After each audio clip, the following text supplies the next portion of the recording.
right. Good evening, everybody. We are live here on Comic Asylum Live with Steve and Jay. And we've got Jay doing his superhero entrance. Well done. I saw the cape flapping behind you. It's all good. And we are honored to be joined here by Marco. How are you doing, sir? I'm fine. How are you? Not too bad. Not too bad. Jay, how's your week been? I needed the fuel, so I was like, I had to go get my fuel, and then but the weekend was good. A lot of developments happening, like so many things on the go right now. Like I have projects on projects right now. Hopefully, some of them will actually bear some fruit. We'll see what happens, but really excited to talk about that tonight. So yeah, it's always great to be back on Comics Asylum. All right, perfect. And Marco, what's going on with you? What do you got going on? Well, it's more of a development time. You're standing by. Like you always have like the one that you're finishing, the one you're writing, and the one that's like just at the beginning. So I have there's a comic series we're starting, and there's a short we're wrapping up the effects on, and a couple like features that we're writing and pitching. But it's kind of like, what are you allowed to do in the next year kind of thing. So like right. You look forward at the next 6 months to a year. What am I allowed to do? what's open? Like I always remember that Bruce Lee quote of, be like water. Right. Hard like water, soft like water. I think that's go wherever you're allowed to go, and just be just know that you're blessed that you're allowed to go in that direction. So we'll see where we're allowed to go probably by October.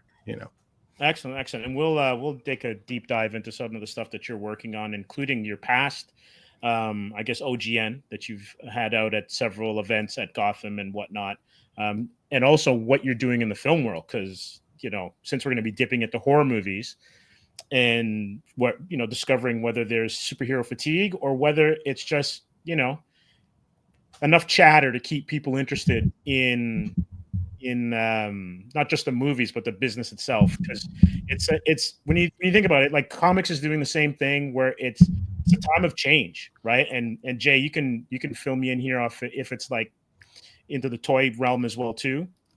But all of the regular channels and all of the regular kind of like levels that we might have been used to in the last 5 to 10 years minus COVID, those are all different now. So in terms of generating buzz and getting stuff out there and trying to figure out how to be profitable, everything has gone sideways, and people and companies are trying to figure out what's the best way to do it.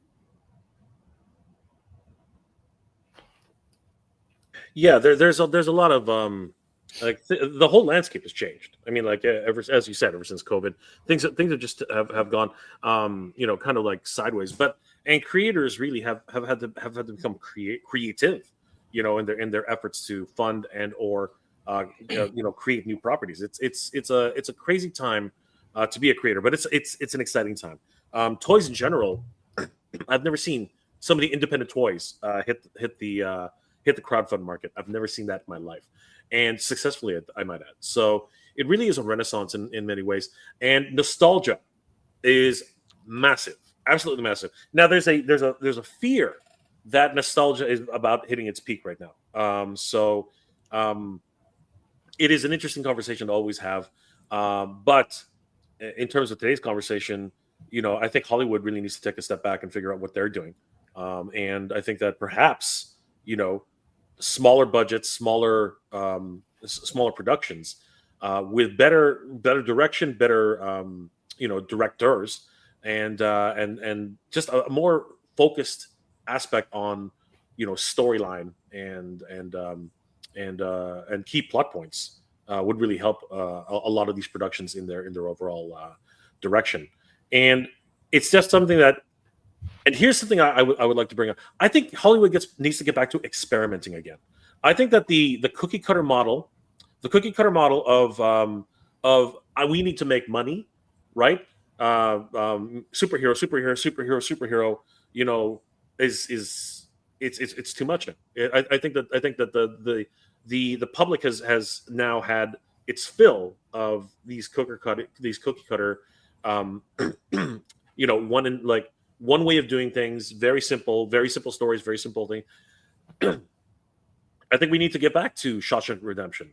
I think we need to get back to which of course is what's it called? God, what was that Stephen King film? Stand? The Green Mile. We need we need to get back to these experiential very fringe type of films where they took risks, right? Once upon a time. Goodwill Hunting. Goodwill Hunting was a complete risk. Who wants to watch a movie about a freaking a near autistic guy who basically go on the weekend hangs out with his guys, but he's a freaking genius. Like who wants to think Rain Man? You know what I mean? Like who thought those films would have been smash successes, right? Cocktail. Who the fuck wants to watch a movie about a freaking guy, mixing drinks in a bar? You know what I mean? Like these are the films which are no longer entertained at Hollywood. If it doesn't have a big budget attached to it, or if it doesn't have some sort of killer lineup, nobody wants to talk about it. But you know what? There are these freaking indie films like Army of the Dead. You know what I mean? Freaking Night of the Evil Dead. Like all these great films that really have cult followings, and to this day, still have immense drawing power. And now, as I said, with nostalgia, they've had their own run of television, series. Right? The Evil Dead. How long did that last? It lasted a season and a half, or was it just one season? I can't remember anymore. I can't remember. But you know what I mean. Yeah. Basically, we're seeing all this, and look at video games are now starting to take a huge impact on Hollywood, which of course has been the discussion for years, right? Hollywood versus video games, right? Video games is literally taking that top spot, and now video games are starting to suffer massively, right? But now Hollywood is taking an interest in video games by producing amazing series like The Last of Us. I don't know if you guys have watched The Last of Us, but The Last of Us is insane. I haven't seen it, but I know there's it's interesting. There's this interesting controversy because, in one case, from what I'm gathering, you can correct me on this, The Last of Us actually follows the game pretty well in terms of incredibly close. When characters go, when characters come, who's now going to take over as the lead, and viewers are pissed off. Incredibly close. Yeah. Now they do deviate, and in a lot of ways, very well, I might add. There's an episode with a specific character who lives alone, and in the storyline, it's completely different in the game compared to the series. But it was done so expertly. I was like, wow, this is inspired, right? But for the most part, it's almost 1-to-1. Now the second season, they're doing a little bit more of a departure, which is fine. Narratively wise, it works in many regards. But for the most part, it's right on the track of where it should be. There's a lot of other films. Another Sony video game which is coming. It's again another horror film. It's about these teenagers in the woods, in a cabin. Sound familiar, right? But it revolves around an ancient spirit who's taking people over. It's pretty crazy. My brother played the game, and I can't remember the name. The name is escaping me, but I think it. It's not Cabin in the Woods, though. No, it's not Cabin in the Woods, but it is a story about kids in the cabin in the woods. So right. I'm trying to recall what that is, but anyway, it's a good film. It's a good film. Sounds good. All right, we're gonna start with some news because I want to take a pretty good chunk and go into the film stuff, but I'm gonna start with some comic book news. And DC dropped some news today. Did we introduce? Oh yeah, we did. Vaguely, I was vague. I've been doing this for the last 15 minutes, so I just want to make sure. Yeah, we did introduce him, and Marco's going to have plenty of time to chop it up because as a filmmaker and a comic book creator, his hands are pretty much in the pot of being creative in these mediums. So it'll be interesting to get his point of view because you, Marco, you're on all aspects of film too, right? So just give us a little bit of a rundown on what you do. Well, it's kind of not by choice. I think sometimes where, because I'm not going to pretend to be successful, but I'm still here. And I think in a lot of art forms or creative work, if you're still trying to do it and doing it 15 years, 20 years later, that is kind of from my point of view, one of the, kinds of successes that you can hope for at least in Canada, just still doing it.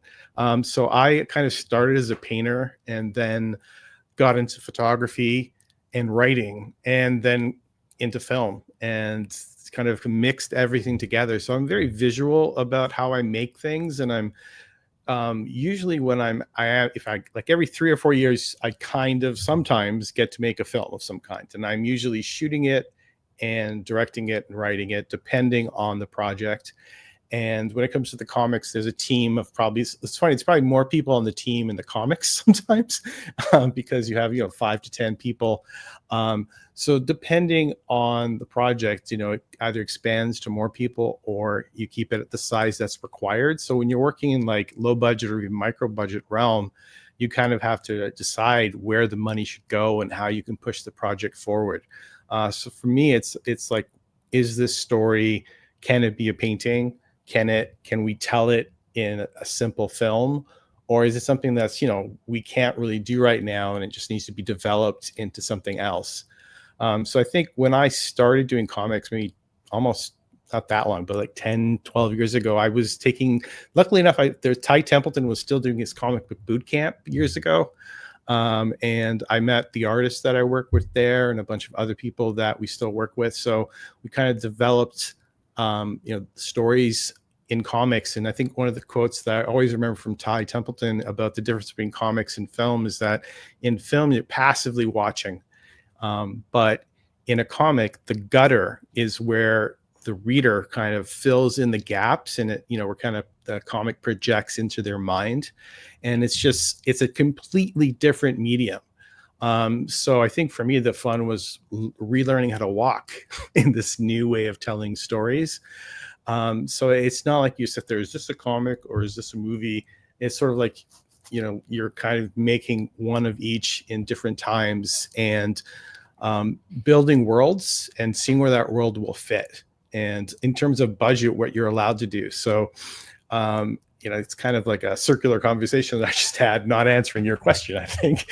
But what I do is kind of try to find a space for the stories that I'm writing, depending on where they're allowed to go and what the budget dictates. And when I can, I make a comic, which is like a completely different realm of storytelling that just like use a different part of your brain, and it's a different kind of team. And the funny thing is, like, a short film and a comic book cost the same amount of money. People don't think that's true, but it is the same budget usually. And it's sort of like, where is your story going to go, and that defines the format. And for me, it's more of how do you build up your own kind of, not network, but audience. Because we were talking before about how we survive. It doesn't matter what you're making, what your content is. We all have to become our own media channels. You're doing it with this podcast. You're doing it with your stuff on toys. And I think in some cases, me and other creators are behind, where we don't have that little bit of a space where we're always pushing out the social media stuff. So I think that's my next step, is relearning social media again and not being afraid of it as much, and seeing how you can use different channels to tell the stories. So I think that's where I'm heading towards in the next 6 months to a year, is how do I do what I'm doing, but in a more social way that expands the story and brings people along with you as you're making. And I see everyone doing it. It's just like, I think for me, it wasn't just a self-confidence thing. It's more of a, should I really be doing that? Do I belong in that space? So I'm going to do a couple tests over the next year just to see where I can take my storytelling and how I just kind of build up the audience as I go. And that was me rambling for a bit. So maybe we got to move on to another question. No. It was actually great and great advice for anyone who's listening. And like, I know Jay, out of the three of us, he has been the most intrepid with his channel. He dove right into it feet first and kicking and screaming, and has amassed an amazing community of retro toy enthusiasts. And I will give Jay his flowers all the time, because he's done a great job. And if you want to know how to kind of do this stuff, he couldn't pick a better mentor, to be honest. There you go. Yeah, just about to joke about that. You're my mentor now. Hi. Mega J Retro Yoda. I'm about to slide into your DMs. Mark, you don't have to worry about that. Like, I'm an open book. Steve's Yeah. know this. I'm always happy to share my knowledge if I consider that even knowledge. Um, there are some obvious mantras that everyone should follow, but for the most part, hard work and just just certain principles. They're all based on what social media, at least with YouTube, is expecting, right? Um, but as a medium, as you said, it's important to it's funny what you said, for various quotes from different creators, is true. You want to build a community. You People have this notion that if you build it, they will come. That's not entirely true. What you have to do is you have to build it, but then you have to grow it. The old saying that it takes a village to raise a child. Same idea. You need you need to be able to have something which is interesting enough for people to want to follow, and then you have to be able to continually nurture that community by providing the news, or the updates, or the commentary, or the opinions that they want to hear, right? And sometimes it's something that they don't want to hear. Sometimes you have to be the adult in the room, and start telling them that this is not good, this is bad, that type of idea. But you're gonna gain followers, you're gonna lose followers, but at the end of the day, your community will continue to grow, right? Like, it's pretty crazy, because and it'll go in waves, as far as I can, as it is with anything else. I started as an anime review channel with 80s, and sorry, 60s, 70s, and 80s cartoon reviews, and that had a specific success in itself, but nowhere near the success of nostalgia and toys, and connecting with people on that level, right? And I think that once that hit, you, as many YouTube experts, or whatever they're going to call themselves, do say over and over again, you have to niche down. You have to decide what it is that your niche is, and you have to stick to it. But there is the idea that if there's something that you're hoping for or wanting, um, sometimes it doesn't necessarily work, right? Or you have to change your format, or you have to change how you're doing things, right? I've been experimenting with multiple channels, and I've had my successes and my failures, right? So, but this one, um, Steve talks about how I jumped in head first. That's not entirely true. I started this as a hobby, which is what you should always do. You should always start this as a hobby. Anybody who's looking to make a career out of this is not a good career path. I'm going to tell you straight up, this is not a good career path. What you really want to do is you want to start it as a hobby, and hopefully becomes something of a career later on. Okay. No, that's great advice, and it's the same too, and also decide what your goal is, right? Comics Asylum allows us to get into the world of comics and talk to creators and talk to the companies and all that kind of stuff, and get early access to things. And then it allows us also to talk about our own stuff, right? So it's just a way of being out there and existing. And sometimes you're going to hit and be on fire, and other times it's going to not be as hot. And that's just the way it goes. But like, I think it was like when we started Comics Asylum as like a digital magazine back in like the mid 2000s, like maybe around 2015, 2016. What we discovered was that Empire magazine was owned by Warner Brothers. And so we were like, wait a second, they're pubbing their own stuff and then pubbing Sony as well too. And it's kind of like, for lack of a better word, it's kind of like an incestuous kind of relationship that the creative arm and the publicity arm have in all of these organizations, right? And now what's happening, because basically YouTube's like new media, the legacy media and the legacy companies are trying to figure out, well, how do we reach the new audiences?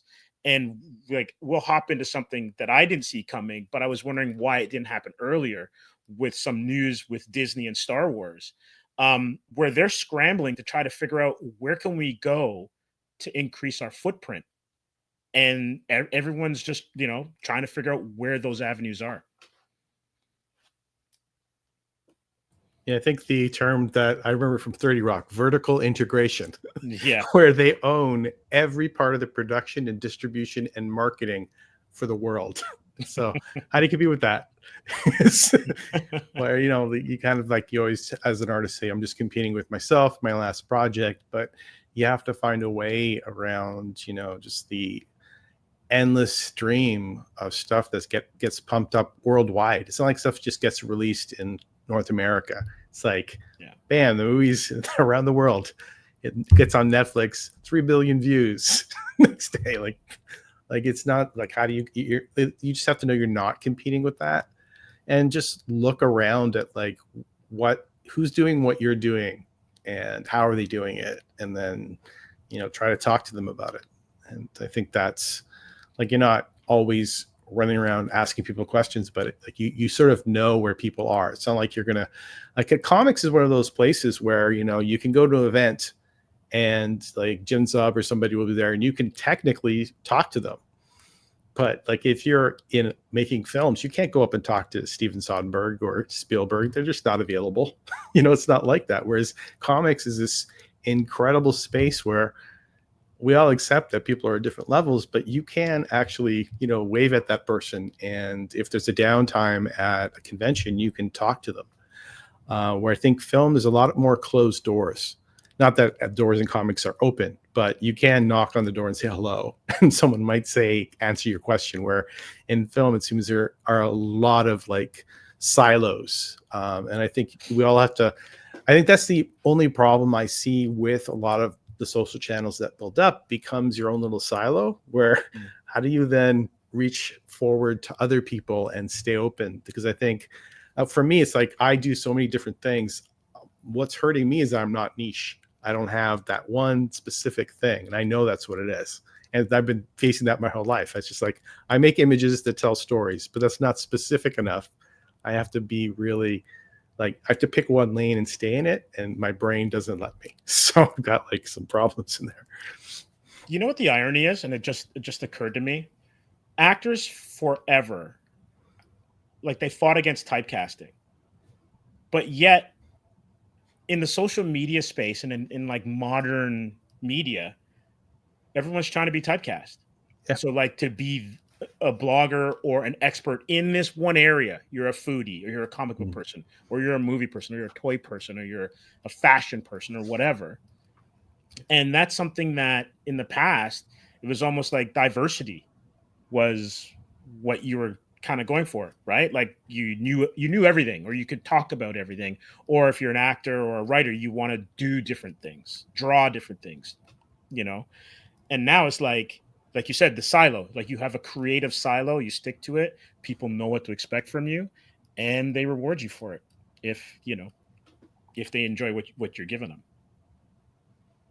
Yeah. Interesting. Well, I've got something to share. Speaking of what we were talking about in terms of like getting your stuff out there to different audiences.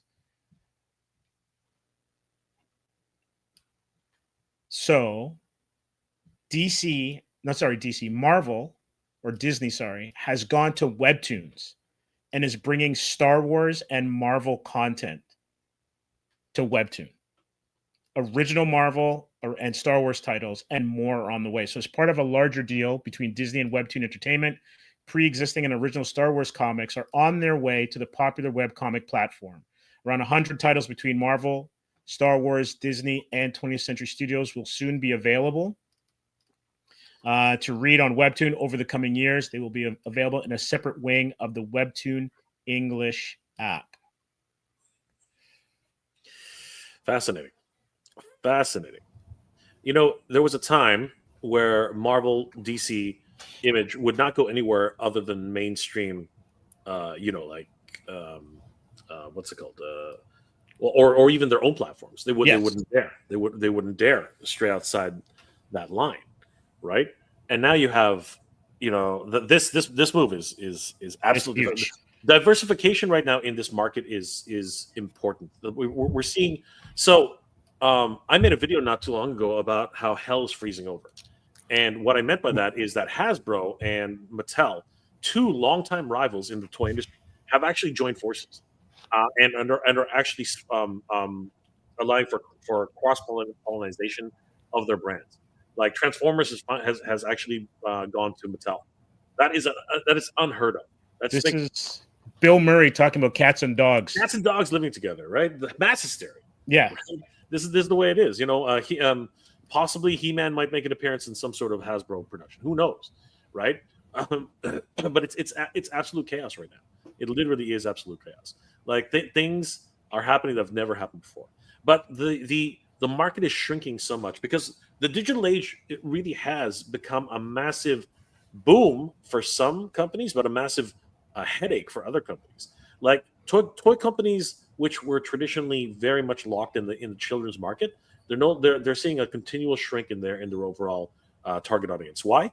Because the age out now is getting closer to like preschool. You know what I mean? Where they used to have a lock on tweens. You know, Yeah. up to right. Even Barbie to a certain extent. Young children are aging out really fast, right? The Barbie movie really did turn Hollywood on its head. But at the end of the day, was that nostalgia? Was that sharing of parents with their kids? Like, what was that? There's a secret sauce in there that they're still trying to figure out. But it overtook many of the Transformers blockbusters that had, and now Hasbro is no longer doing Transformers films.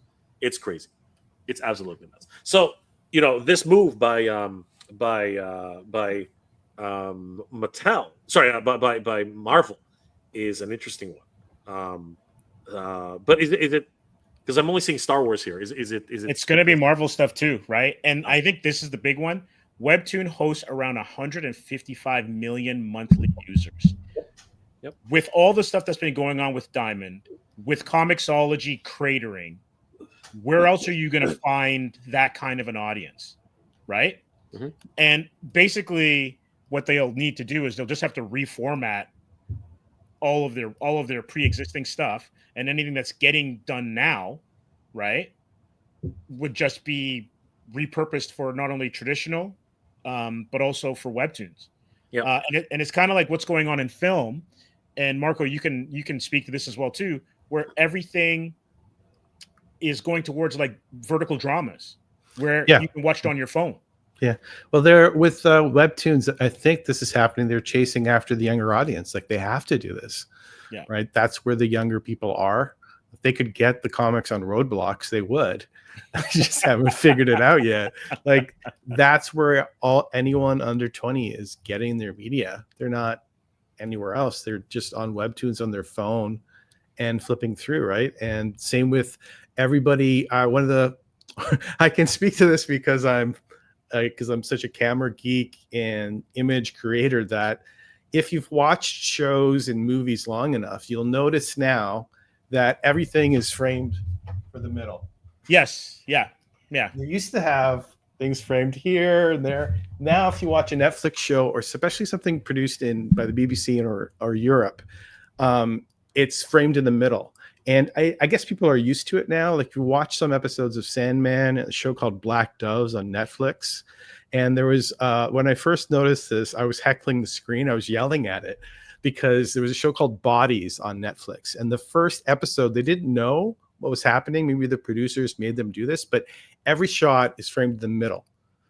Every reverse shot, every angle is perfectly in the middle. Then the next episode, it changes a little. It's like they didn't know where the show was going to go. Is it going to be vertical? Is it going to be on Netflix? And now when you watch stuff, it all looks different. Comedies did it first, where they stopped trying to frame it. Like you used, like, let's not talk about Lawrence of Arabia as an example, because that doesn't exist anymore. But let's say Dune, right? Or some really beautiful recent movie. They're not framing for the middle.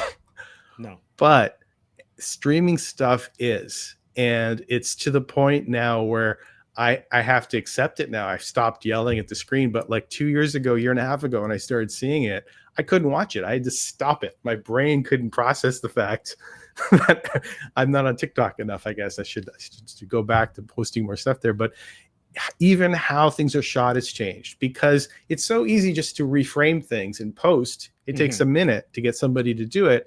Yeah. But in the eyes of a producer or the people that run run the stuff. It's like, do they want to reformat for Webtoons? Like, that's the thing. It's like, how many different platforms can you be on at the same time? So that's the destination. Like, you have deliverables, whether it's a movie or a comic or whatever you're making, like you have a final product, right? But now you need multiple deliverables, like one that goes to Webtoons, one that goes to print, one might that go to digital PDF that might be sold online somewhere. So like you're always dealing with multiple destination formats or deliverables. And like if you're a smaller group of people, like one person, it's like, how do you do all these final formats, right? So that's another thing. It's like, but one of the hardest learning curves for any creative is like, what's your final deliverable? Like, you want to make a story, but what's the final format you're going to sell? What is that object? You know, where does it go? Where does it live? And with everything changing every 6 months, it's like by the time you're done, the format that you might have been getting stuff ready for is sometimes not there anymore. So you have to like see in the future and like, you know, have a crystal ball, it seems. But like, it's just be ready, I think, is my, you know, just kind of have to throw out that old mindset of everything used to be this way. But at the same time, if everyone is framing everything in the middle, even for like Webtoons, doesn't that like completely change how the story's told or how it's accepted? So that's another thing of looking back, or do you really change everything you've ever done to meet a format that exists now but might not be here in a year? So that's one of the things that I think we're all facing. Like, we know YouTube's going to be here, so I think we're okay for that. But the ones where you actually, you know, sell an item, who knows? Yeah, so that's a great question. Before we continue, we've got some comments here. So we got Roughshot Stocks. What's up, Mega J, PM Volteri, and Steve? What's up? Thanks for joining in. And then we got Tuvaz Zone. Hi, everyone. OMG, the thumbnail completely freaks me out. Yes, it's from Weapons. It's a new horror film. And yeah, it does freak you out. And you actually know that actor if you watched Marvel movies. Yeah. You know that actor. It's Benedict Wong. And I saw the movie. It's really good. And we'll get to the horror aspect of stuff. I just want to get through some of the news first, and I want Jay's opinion on these toys, because we got some vintage toys and what they're worth, which kind of was like interesting. But yeah, you're totally correct, and I'll just throw this one in for Atrium. So we finished Atrium, and then it's like, oh, do you want to do it digitally? And you're like, okay, well, we have it as a digital PDF, but then do you have the augmented view? Yeah.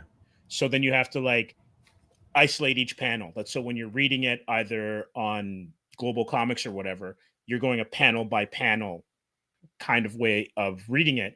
And for an old head like myself, that totally changes the flow of the story. And when you think of like Webtoons, it also kind of does away with how a page is constructed as an artist, because you're taught flow within the panel and flow to the next panel, and then like, do you use a gutter? Do you not use a gutter? Like what you were talking about before, Marco, with like that space in the middle is sometimes the most important part of the story, because it's what happens in between there that gets you to that next panel, right? And so you have to like then think, okay, so how do you construct your page? How do you construct your story? And then who's going to convert it? Like, who's going to go around and have the time to do it? Because like, you're already giving up time and energy and in some cases money to do it in one way, much less 3 different versions, right? It's kind of nuts. Yeah, you know what? It's very interesting to like, now that you bring that up. I just did so you know what? Since we're all sharing here, Yeah, let's do it. yeah. Why don't I bring something up which is fascinating in my opinion, because I just did this. I did this exercise the other day. Now it doesn't have speech balloons, but we might as well play it, and you guys tell me what you think, because I think this is fascinating. Now that it's actually something that I brought up. I had to format. So as you guys know, I went to as Steve knows, I went to San Diego Comic-Con, and I had a presentation for Flipboard and the Champions of Nefariety. We had a panel at the con, and we as a team decided it would be advantageous for us to put together a video comic and showcase it at the show for people who haven't read the mini comic that was included with the book. So I took it upon myself, as well as the rest of our team, to put this together so that we could have it in time for the show. And let me just see if I have it here somewhere.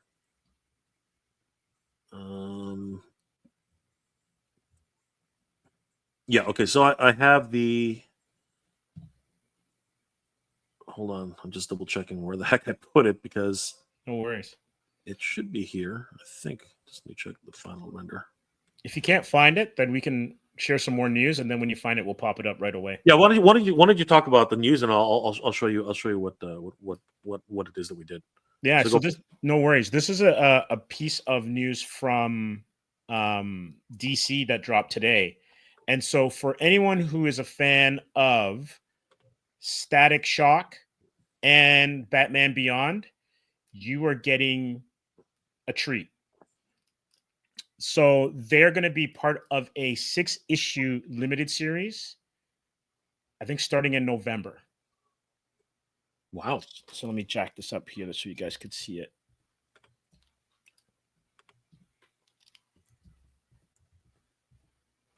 Yeah, there we go. So DC announces Batman Static Beyond. Terry McGinnis and Virgil Hawkins go beyond into a bold new adventure. Today, DC announced Batman Static by artist and writer Evan Narcisse and artist Nicholas Draper Ivy, a bold new 6-issue limited comic book series featuring Static and Batman Beyond. So that'll be the Terry McGinnis version, launching this fall under their DC Elseworlds imprint. Wow. And I'm really happy that they're bringing back Elseworlds personally. I've like the beauty of things like Elseworlds is that you could keep main continuity and not have to worry about stuff. You could just kind of go ahead and enjoy an alternate timeline story or an alternate reality story or a multiverse story and not have to weave into everything. And so here's some of the covers. We've got this one by, I think this one is by Ivy. Yeah, so this is Nicholas Draper Ivy. So this is a great cover. And I think there's 4 that they released. I'll show you guys another one. Yeah, this one's pretty cool. This one I think is by Dustin Yen. And Batman Beyond, it's amazing. Like, personally, like kind of like Spider-Man 2099, this is how you reboot a character. This is how you give people what they want, but not a rehash. And I get what the companies are doing because they're looking to make sure that their brands continue to roll in money. It like the Batman's a sure bet. Spider-Man's a sure bet. Like, you really can't argue about that. So when Jay, you were talking about this, and I totally agree with you. Can we get something original? Right? Like, I love new IP. But these companies are so heavily leveraged on having to get like hits that they go back to the well over and over and over again. Yep. Right? I mean, I remember back in the day when manga and anime were really starting to take off into the lexicon, becoming part of the lexicon. Marvel, for the first time in a generation, decided we need to create a manga line, right? And they actually allowed for new content for new creators to come in with their ideas, and out of that came Runaways. It's the only title that actually survived that era, right? And Adrian Alfona, good friend of ours, right? He was one of the Canadian creators along with his team who actually, was able to create that. And it's been as successful as anyone could have expected. As a matter of fact, it even got a small, what was it, like 5 or 6 episodes? Or was it a full season? I think they got a full season. In the land of no. Sorry about that. No, I just muted it. Yeah, I think it was a full season. Yeah, it was a full season. And it surprised everybody, right? But because the manga industry is massive, right? It is what Marvel and DC are hoping to achieve here in the West, right? Where everybody reads manga, not just high school kids, not just Yeah. teenagers, not just kids. No, everybody reads manga, right? And manga is ubiquitous, right? It's printed on newsprint. It's printed in collection anthologies for multiple stories. In just like a huge, gigantic, 600-page book, and people just find their favorite artists. They flip through the book and they read it, but it's purchased by everybody, right? For something ridiculous, like I think it's like something like 800 yen or something like that, $8. You know what I mean? Like it's crazy. I'm pretty sure it's more expensive than that, but now today, but it is just ridiculous, and that's where Marvel was hoping to, and DC were hoping to try and capture, right? Image was experimenting with it with Battle Chasers. You know what I mean? Like Madreo was just he was a product of that whole generation, right? His hybrid style of comic book and manga illustration really captured the imagination of a lot of people. You know what I mean? Like Battle Chasers was huge. I remember when that hit the scene. The only problem with Battle Chasers at the time was the inconsistency. The release schedule was just horrid, right? Joe just could not nail it down. He was doing way too many conventions, way too many appearances. He got involved in video games. Again, it was just the good problem to have, right? But the around that time was amazing for just the time of the rise of Image and the ups and downs of Marvel and DC. It was a crazy time. Bankruptcies, the whole 9 yards. And now we're looking at this. Marvel is once again a huge juggernaut. DC is trying to play catch up, right? Where for a while it was the opposite way. Again, the higher you go, the harder you fall. But then you can always bounce back. It's just the same old adage from years ago. Yeah, so true, so true. So let's see if we can get this sucker rolling. In the land of Neferity, these are your heroes.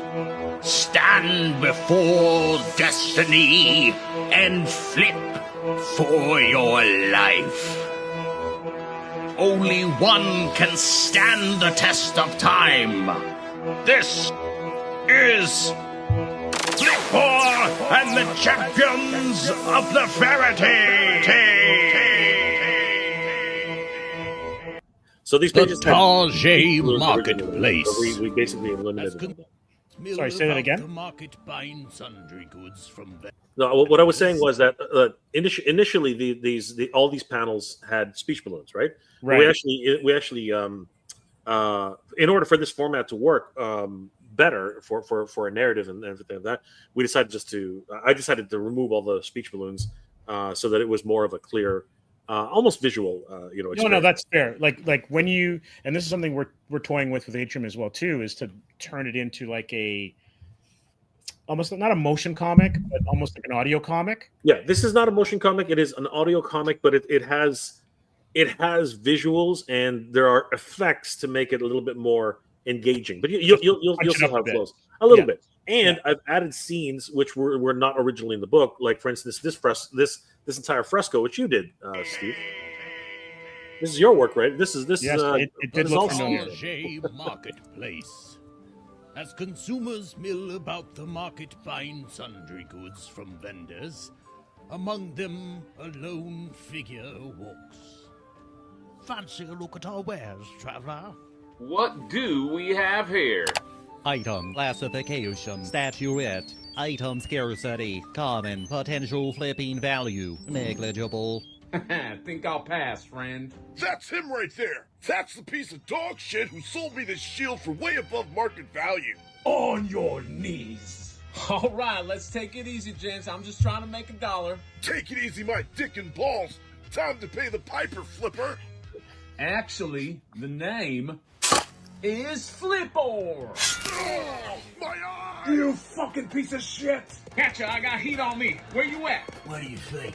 The pallets are about 1 minute from being unloaded. We already got a line of buyers. I'll make it. There he is! Time to bring out the big guns. FOMO! Fuck yeah, that's right. 45 seconds, Flip. Get here now. I'll be there in 5. Halt! Now, bots! Hey, what the hell?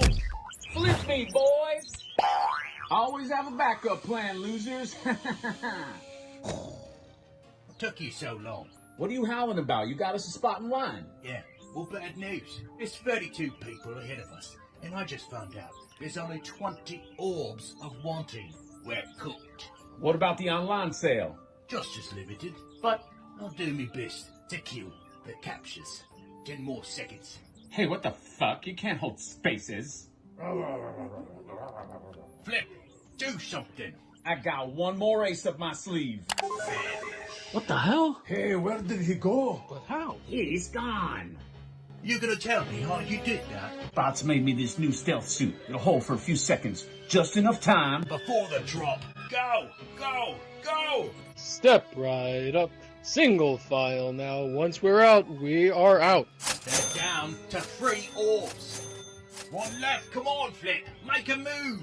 Tap, tap, tap. Cut. Huh?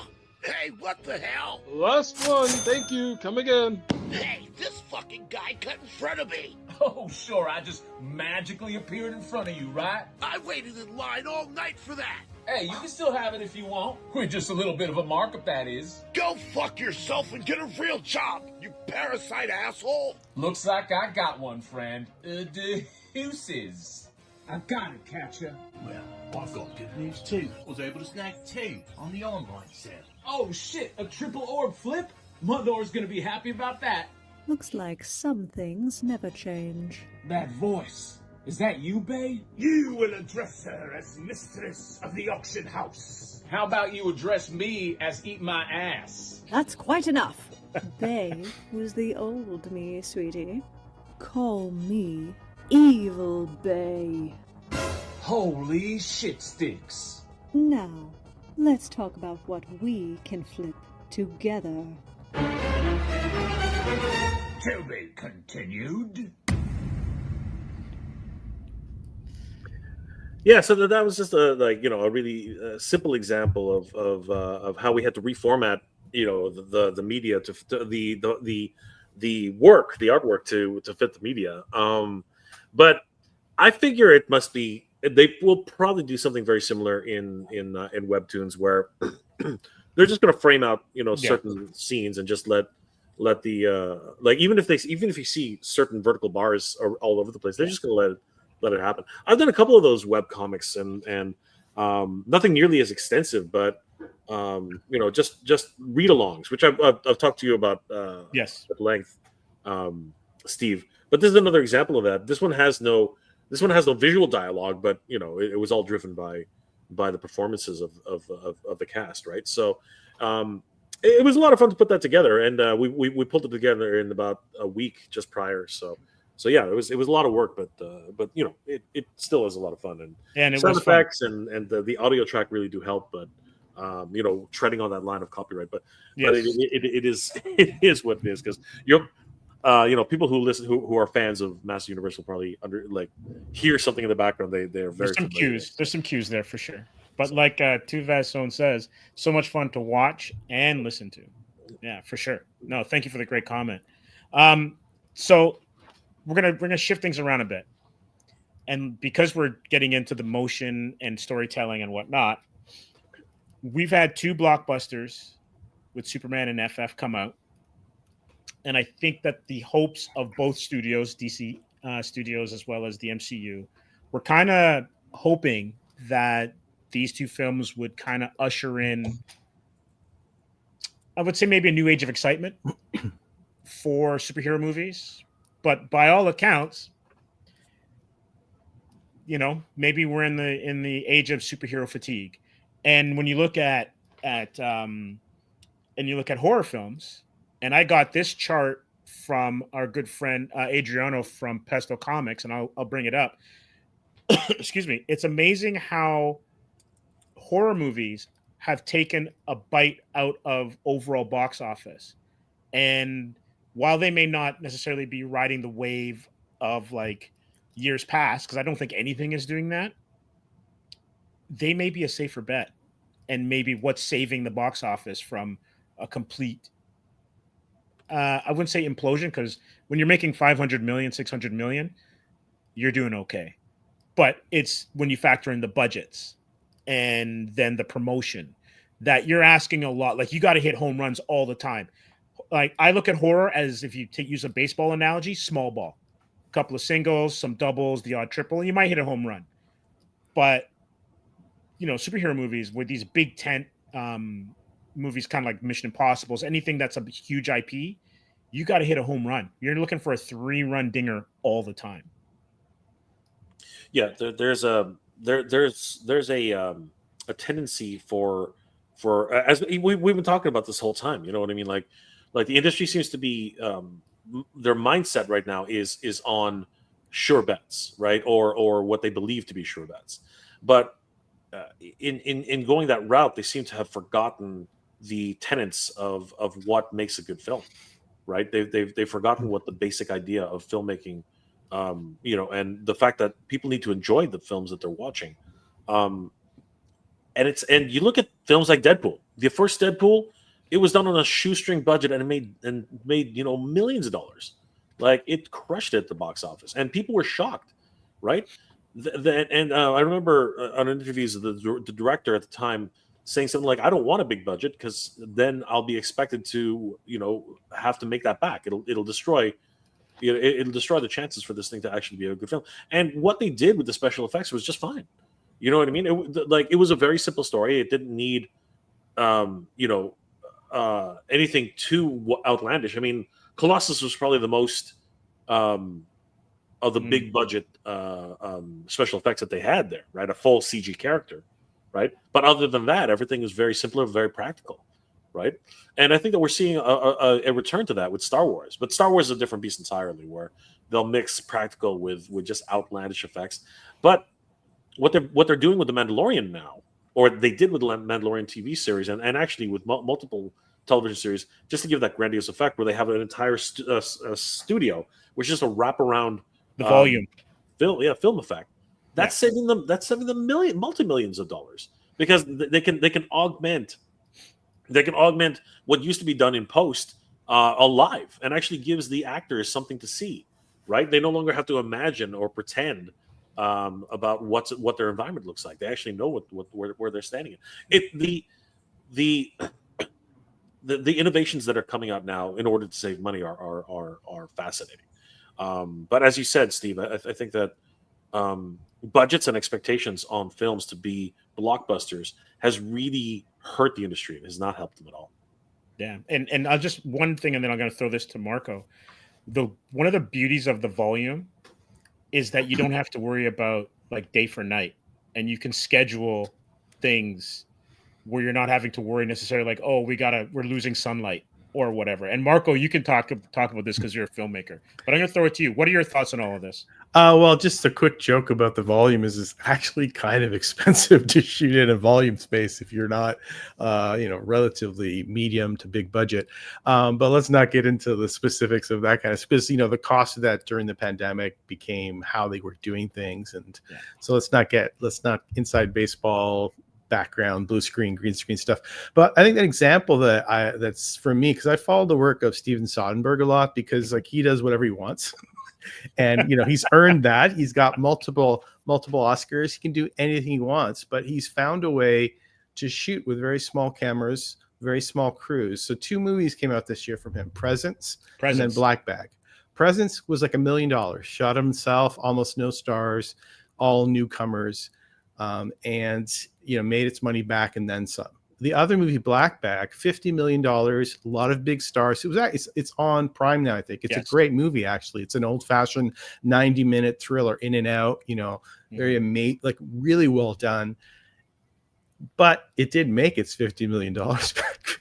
Not just because it wasn't a horror movie, because people are expecting that type of a movie to be streaming, because of how we've trained the audience that you just wait another 3 weeks, it'll be on your screen, it'll be at home. You know, why go to the theaters, right? And the audience, like, you think back to those movies making $1.5 billion, $2 billion, that audience, I don't think is there anymore. Like, it's just not, generationally, it's changed. And I think the true test of this is going to be the next Avatar movie. If James Cameron can't get $2 billion, nobody can. Like when that gets a worldwide release on every screen in the world, we'll see what happens. And the fatigue is real because they were following a template for so long. And what happened is they're not experiential anymore because you know what's going to happen. Like, the hardcore fan sees the, one item or a new costume, it hits them, but not the general audience. Yeah. Right. So when a horror movie, doesn't matter what it is, it's experiential. You feel it when it's done well. And that's why you go to the theater. You feel it with a lot of people and it makes it scarier. You watch it at home, you're like, what are you talking about? This movie Barbarian's not scary at all. But had you been in the theater to hear people gasp when that one twist happened, that's the difference. And that's another reason why like all these Korean filmmakers are so successful for so long, is because they're making things that were different. I think in 1999 was like peak Hollywood. You had The Matrix and hundreds of very creative new movies. And then they kind of stopped doing it. I can't explain what happened in 1999, but it was like peak of the creativity of Hollywood stopped there, it feels like. And then someone made a lot of movie on, you can blame Iron Man or whatever you want to blame in terms of everyone following that model. But something happened where they stopped taking risks. And in a horror movie, you're allowed to take risks. One, because the budget's lower, and two, because you have to shock or scare the audience. You have to find a new way. And especially with the low budget stuff, it's like there's still room for you to make a low budget horror movie and to find a mass audience. And I'm not talking about, Blair Witch Project or some giant, giant hit. It's because you don't need a giant hit. You can make 5 or 10 and still, succeed. And there's an active appetite for it. There was a Canadian movie that was recently bought by A24 that was produced by Black Fawn Film. Let me just scroll, see if I can find it. It's called The Undertow, directed by Ian Tuason, and it's produced by Black Fawn Films. And this is going to get by A24 a full release sometime next year. And that was I don't think it was micro budget, but it was a pretty small budget. It's not something like you make something good. I think in horror is one of the last places where if you make something good, people will see it eventually, whether it's on Shudder, they'll find it. Horror fans will go and find it. And there's a big following. They'll even buy physical media still. And there's just something about the repetitive nature of the superhero stuff where it's not just that it's not new anymore. They are not trying to create a new twist or a new, now we see him in the yellow costume. Like that's the thing, which is great for the comic fans. And that movie made a lot of money, but does it hit wider? Like Fantastic Four, sure, it was a good movie. They did something different, but does it have that mass appeal anymore? I think that people need something new, especially the younger generation needs something new to be drawn out to the theaters. And if you took a look at the demographic of who's going to the theaters, if you look at the horror movies, they're bringing in a younger demographic than a lot of the superhero movies are now. No, that's a great point. Tuvaz Zone says 1999 was the end of the world. Yeah, the 2000 computer shutdown. What was that? Y2K? Yeah, that's what it was. Yeah, that's what it was. Yeah, that's what happened. Sure. For sure. But like Pesto on his Blue Sky account, Adriano was like, horror has always had a place in theater. It's a low risk, high reward bargain. The genre is just as guilty as any with too many sequels and leaning on IP, but it's also taking a lot of risks with new properties.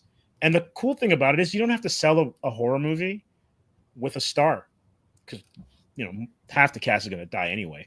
But it's more the scares and the sound design and the visceral kind of effects that you get by sitting there watching it, right? Because most really good horror movies have a lot of heart, whether it's wrapping you in and you're feeling or empathizing with the characters, or you're trying to figure out how they're going to beat whatever this thing is, whatever this, and it's not where you're super powered. It's an every person's kind of battle, and I think that's what connects it. And just looking at this chart, and we'll get off this chart in a second. Obviously, things have gone up pretty much, other than some spikes in the early, like mid 90s, late 90s. And we've had some really good years, but you can see that horror probably since about 2015 has reclaimed its spot in terms of share of box office that it might have had in the past, and now it's it's record setting at 15, almost 15%, 14 and a half. Yeah, I think it's probably the communal experience, and also just I think when times are good, there's a certain movie that's popular. When things are bad, people need a release of some kind, and horror lets them be afraid in a safe space. And comedies also tend to do well when things are don't look great. So if they would just keep making some good comedies, like Naked Gun's doing well now too, because people need to laugh. It's like I said, the other way of looking at it, like when things are bad, when things are good, people love Batman. When things are bad, like Superman goes up in popularity because people need to believe that someone can save them. It's sort of kind of same mentality where, right after 9/11, like the Adam Sandler movies were huge because people needed to laugh. Anger Management made millions. It was one of the bigger movies of the year. And now his golf movie Part 2 comes out. So, that's just what people need now. They need to laugh, but the comedies are going to streaming. Even though they're getting like billions of views, it's not in a theater. And I agree with you. I think streaming has changed the game like immensely, because like you said, there's no need to like wait 6 months to get the physical copy of something, or 8 months. I remember like the from seeing it in a theater, because it used to be like not these 4-week runs. Like I'm shocked that Jurassic Park's already out of the theater. And I remember when I was wanting to watch Sinners, if I didn't catch it in 2 weeks, it was like out of IMAX. Yeah, I had to run to see it. Yeah, I remember. It's crazy. And I don't know if they're doing that. That's so you build up like this false sense of urgency. Yeah. Just like with the toy scarcity. Right. But like it kind of then is a self-defeating kind of strategy, because everybody's mad busy. And so you want to have these things, if you really are going to go see it in the theater, that's fine. But most people are like, I'll just wait. Yeah. And I think we're tied to our phones as well now too. And so if you're going to get, because there's maybe too much entertainment, maybe I shouldn't say that, but there's so much entertainment that you're like, I can skip the movie because like I have Alien Earth that I got to catch up on. Yeah. Yeah. Well, they left F1 in the theater. Like Apple has left it in there, and it keeps making money because it's experiential too, right? It's Absolutely. Like, you feel like you're there and you're like driving. I went deaf in that fucking theater. Yeah, I'm not gonna fucking lie. I swear to God, I was like, I should have brought earplugs. This is fucking crazy. Well, that's what F1 used to be like. F1 to go to see F1, you used to have to wear when they had the V12s. I used to have to wear them, man. Yeah. I was at the Indy when it was being run here in Ontario Place. You know what I mean? The it's not F1. It's no, that's IndyCar. That's IndyCar. Yeah, exactly. It's IndyCar. I was right next to the pits, and it is exactly what you expect. You experience exactly that. But the problem is I'm not freaking 18 years old anymore, man. I'm an old man, okay? I like to keep my hearing right now. So every time they got into one of I was literally doing this because I could easily hear them through the freaking fingers in my ears. Like it was that kind of experience, right? But it was a great film. I love that film. A lot of people are like, it's contrived. It's complete fantasy. A plus 40-year-old guy is not going to have the reflexes of freaking, like 25-year-old guy. It's impossible, right? There's no way. Like even a phenom. Like I don't care about craftiness and codgery or whatever. There's no way he was going to be able to keep up with those kids. It's Brad Pitt, man. Brad Pitt could do anything. Brad Pitt and Tom Cruise could do anything. They're going to be both like 70 and 80 years old, still doing F1 movies and Mission Impossible flicks. The last movie stars. There they are. Yeah, right. But like we were talking about and you're right about that. The last movie stars. You're looking at like worldwide and domestic, and look at Sinners at 12, right? Like the little movie that could really. Yeah, no, Sinners was incredible. And correct me if I'm wrong, it didn't have a very big budget. It was another one of those that that was it's it was maybe a monster. 100. What, Yeah. Sinners? Yeah. Yeah. Let me find out because I have It it didn't there. have it 100 million, 200 million, Yeah. maybe. Like it wasn't a giant. It had some names. I think You know it what was I mean? less than that. Haley Atwell. No, not Haley Atwell. What's the girl's name? She was in Transformers. Yeah. They still needed Michael B. Jordan money though. Yeah. Yeah. Yeah, but it was not. million. It was 90 million. 90 million That's USD. nothing. That Oh, is what's her literally name? That's under 100 Haley million. Stanfield. Haley Oh Stanfield. my God, it's Haley Stanfield. It was one of those damn Haleys. But Right. but man, sub 100 million, incredible. That's That's freaking incredible. And what really killed you is that I have a funny feeling the studio really did not believe in this, much like they didn't believe in Star Wars, because they gave him creative rights, and he owns it. And he owns the whole thing outright. That's insane. and I think it reverts back to him after a certain time. Like there's a certain window where it's shared, and then he gets it back, which is phenomenal. Which is insane. That's absolutely, that literally is a Lucas type of move. You know what I mean? Where Coogler's brilliant. Yeah, just absolutely, and he's taking control of his own destiny now. He can do whatever he wants. Which is fantastic. This is exactly what you want. And it's not like this couldn't have a sequel. I mean, like, we're talking about vampires here. They'll go on forever. And it was a sleeper horror. You know what I mean? If you like, when they first started the advertising, I thought it was a gangster film. You know what I mean? Like there was very little premise on the idea that these were vampires when the first trailer started coming out. I thought it was just a sort of like Southern gangster type of film, right? And then eventually they started showing Haley with blood all over her face, and I was like, oh, okay, this is a horror, right? Well, it's crazy. You're right, because when you first saw the first trailer, you weren't quite sure what you're watching. No, I had no. I was like, that's kind of weird. Right, like it was very fascinating. It was interesting, right? And I was like, all right, I could watch that, right? But then they started ramping it up, and it really did give a great outlook. Yeah, and so compare 90 million USD to 225 million USD. That's crazy, right? And you just don't have to go as far to make the money that you need. And I remember I was talking to an exec. This is years ago at New York Comic Con, and this is around the time 42 came out with Chadwick Boseman. And this was I was at a legendary party, and they were like, "We only need one. We just need one film, and then it funds everything else." Right? And the way that the studios are now, they need 10, because they're not getting that margin of a low budget film hitting way above its weight to give them that extra play money. Their margins are so thin once you factor in a 200 to 300 million budget and then promotion, which sometimes equals what the production budget is. Yeah.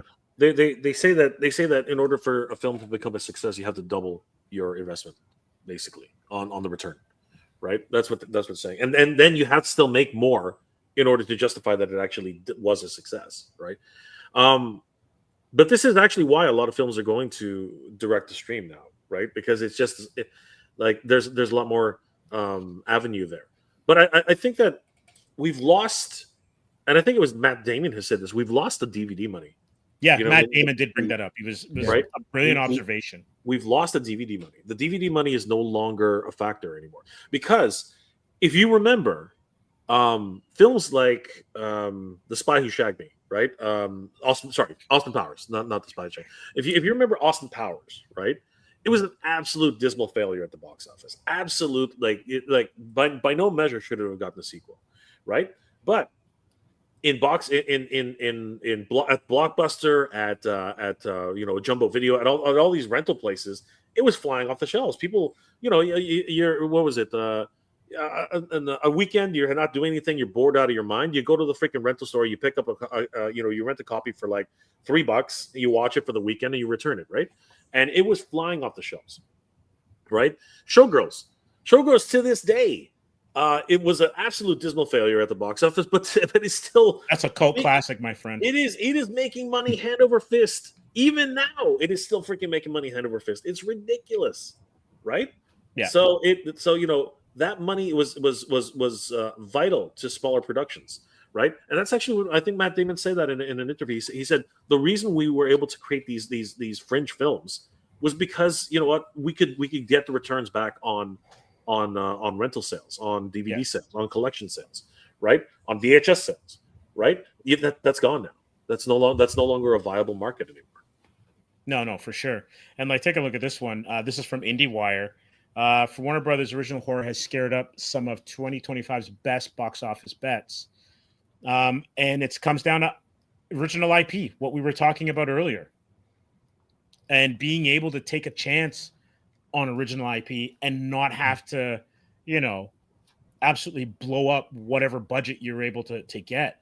And I think about this in the realm of comics, where it's like, you're right, Marco. The small film, the indie film, is basically a miniseries, right? Yeah. A comic it's slow motion. Yeah, that's the really slow motion. Yeah, that's why I'm so happy when I see a 90-minute movie, because it's like it starts, it does its thing, and it ends. And I miss that, where they take something that could have been a 2-hour or 90-minute thing and stretch it to 10 hours. And you're like, I don't want that. I don't want to sit here and watch your side story, and every side character has to have, their little mini arc. And it is just, and just back to our point about the lack of variety, like in the 70s, 80s, and 90s, there were 32 flavors of ice cream at the movie theaters, right?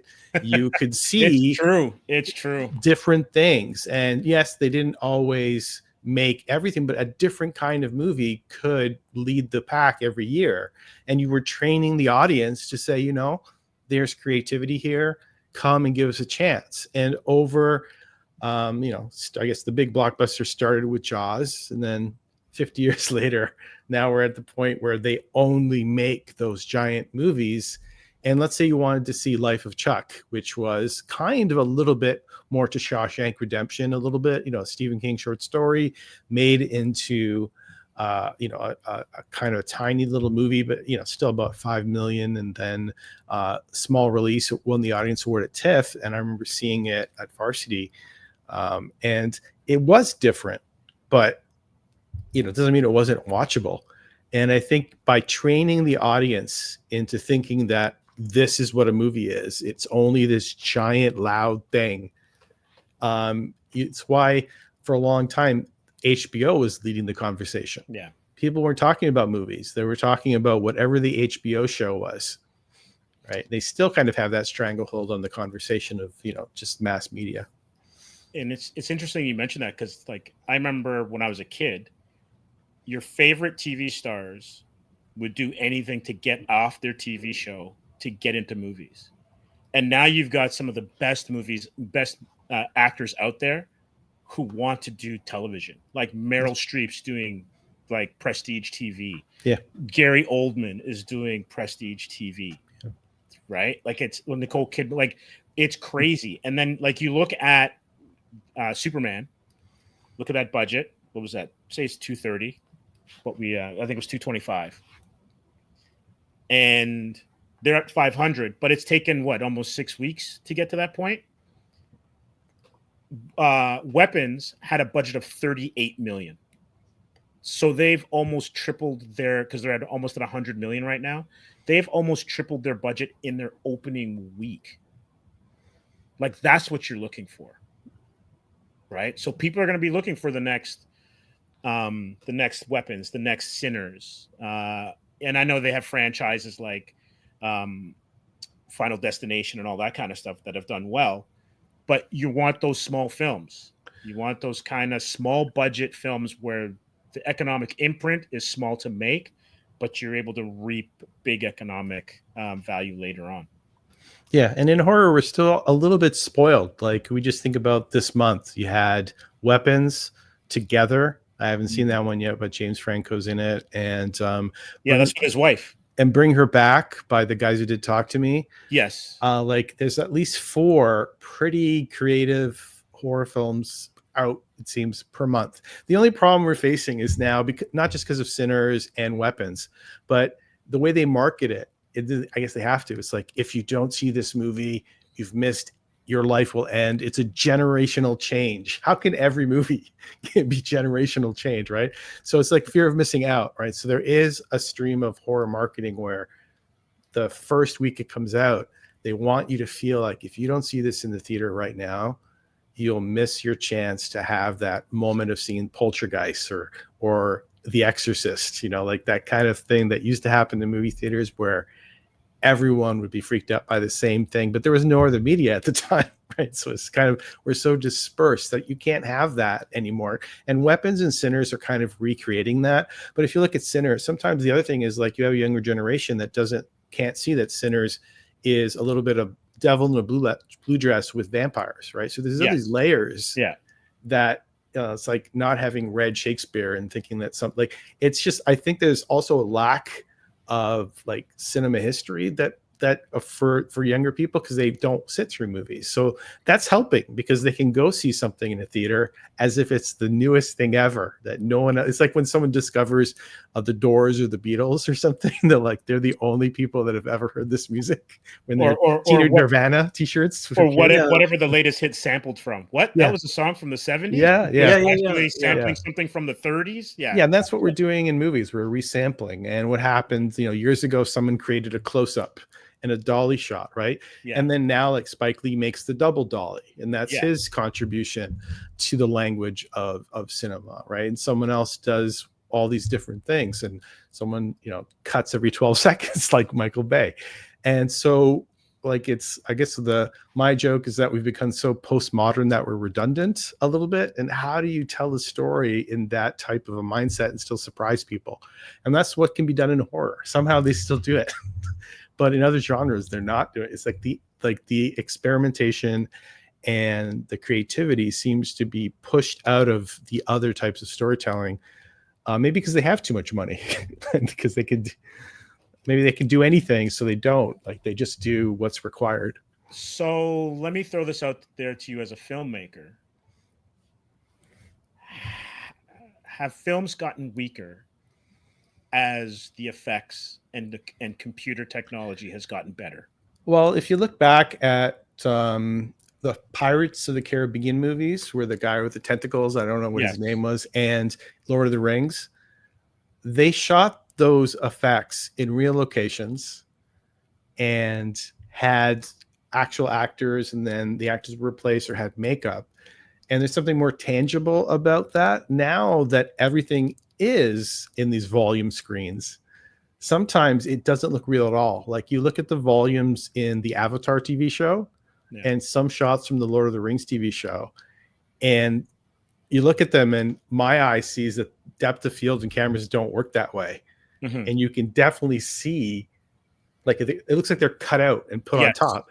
Like, when Star Wars works much better because they have foreground elements and midground and background real sets, and then in the distance the screens are there.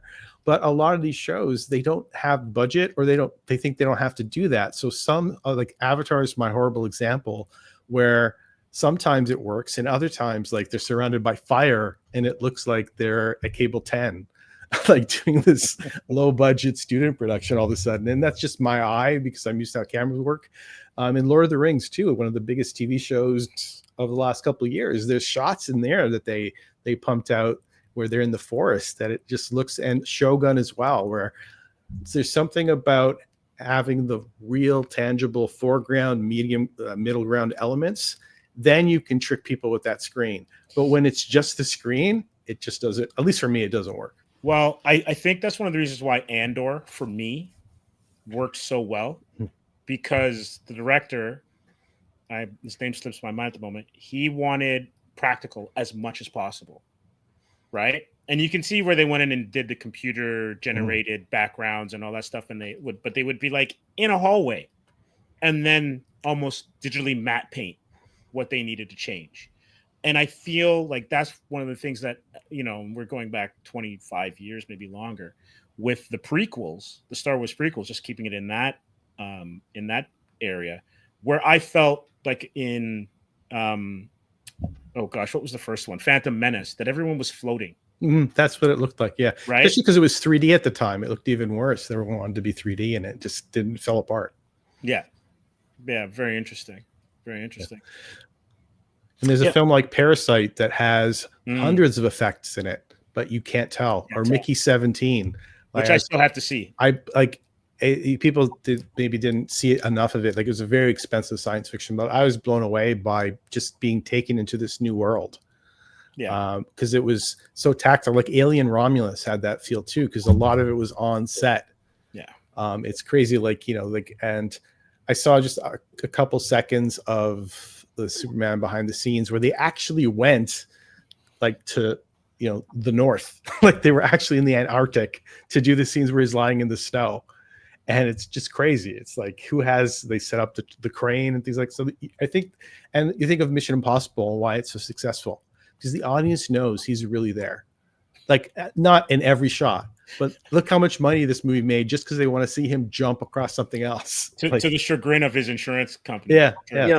But I think that's really part of the whole thing, right? I think that companies need to start realizing that the audiences are changing, right?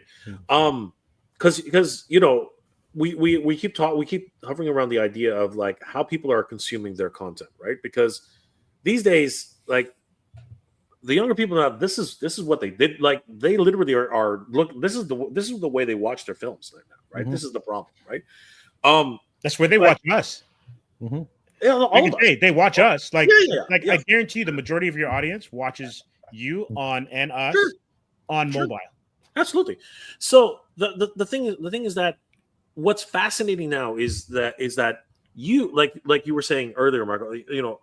They keep telling, oh, if you don't see this in the theaters, you'll never see it again. Blah blah blah blah. But maybe that's exactly the what they need to start doing. I think they need to have longer engagements. You know what I mean? I think that right now the practice is, I think, 6 to 8 weeks, and that's it. Like, they pull it after only about 2 months. It's crazy. Yeah. Right. I remember back in the day when we were kids, a movie would run 3 months, 4 months, sometimes even. I think Avatar, the first Avatar. Actually, no, screw Avatar. I think Titanic had a record 12 months or something. It was crazy. It was in there, and it had an encore engagement just before its annual anniversary release, which they tacked on to its overall box office take. But I think that the theaters have to become creative again. I think that who was it back in the day where he had a whole bunch of theaters and he put joy buzzers at the bottom of the seats to get a scare out of can't remember his name anymore, but he was famous for doing that crap. But here's something, and Steve, if you want to share this, I went to a small cinema. It was a really small cinema, and what they were offering here blew my mind. Okay, have you guys ever been to the VIP theaters at Cineplex? I don't know if you guys have done that yet. Yeah. It's freaking expensive. It is overly expensive. But the draw for these cinemas is, it's an adult experience. You don't have to worry about kids. You can drink. You can do this. You can do that. But one of the biggest draws is their luxury seating. Big leg room, all this stuff. I went to this small theater on Elgin Mills in Richmond Hill. Tiny theater, really small. It felt like going to Scarborough Town Center back in the old school. The mid 90s. It was tiny, like really small. But I had the best time here watching Fantastic Four. Okay, so the theater really is a 90s experience because they haven't really upgraded it much. It really does have that 90s feel. Low ceilings, really small, right? I mean, even the signs at the front, they use a thing, letter signs. Yeah, you can see that right here. That these are actually that's old school, man. Somebody has to go up on a ladder, and they got to replace these. You know what I mean? And they better know how to spell because I can't spell for shit, right? So, I mean, this is the type of experience. They have these standees and everything like that. That's really fun, right? It really felt like going to a very intimate theater back in the 90s. Yeah. Now, the big draw that a lot of that someone who got us to go is that if you go to one of these VIP theaters, They tell, oh, you got these seats, you can order food and blah blah blah. Well, this is the crazy thing about this theater. They have full luxury in every theater. Every theater is here. They have full luxury reclining seats. The VIP theaters do not have reclining seats. No, you can lie down in these theaters, right? The feet go up, and they're all motorized. They're not like these pull tab things. You can see them right here. They have the little switch here. Yeah, and like I said, the experience was absolutely different than any other cinema experience I've had. First of all, like I said, it really did feel like jumping back into the 90s. But at the same time, what really killed me while I was there was when I left the theater, because it was dark anyway, but this didn't necessarily happen where I was. But when I left the theater, all I saw were a bunch of these young kids, you know what I mean, like in their tweens to early 20s, and all of them had blankets. They had brought freaking blankets to the theater. They were wearing fuzzy slippers. Nice. They were as comfortable. It's like pajama day at school. It was literally a pajama day. It was like a sleepover. And I was like, what am I looking at here? And I started to realize really quickly what I'm looking at here. Let me see. Actually, there's two. All right, those two don't have their snuggies. But what I was looking at here was a different way to experience the theater. Okay, a different way that people can do that. And what happened was they made it as comfortable as possible for anybody to basically spend 2.5 hours, or a maximum of 2.5 hours in a theater, right? And the other thing that really got me, this is what kills me. The ticket prices were absolutely incredible.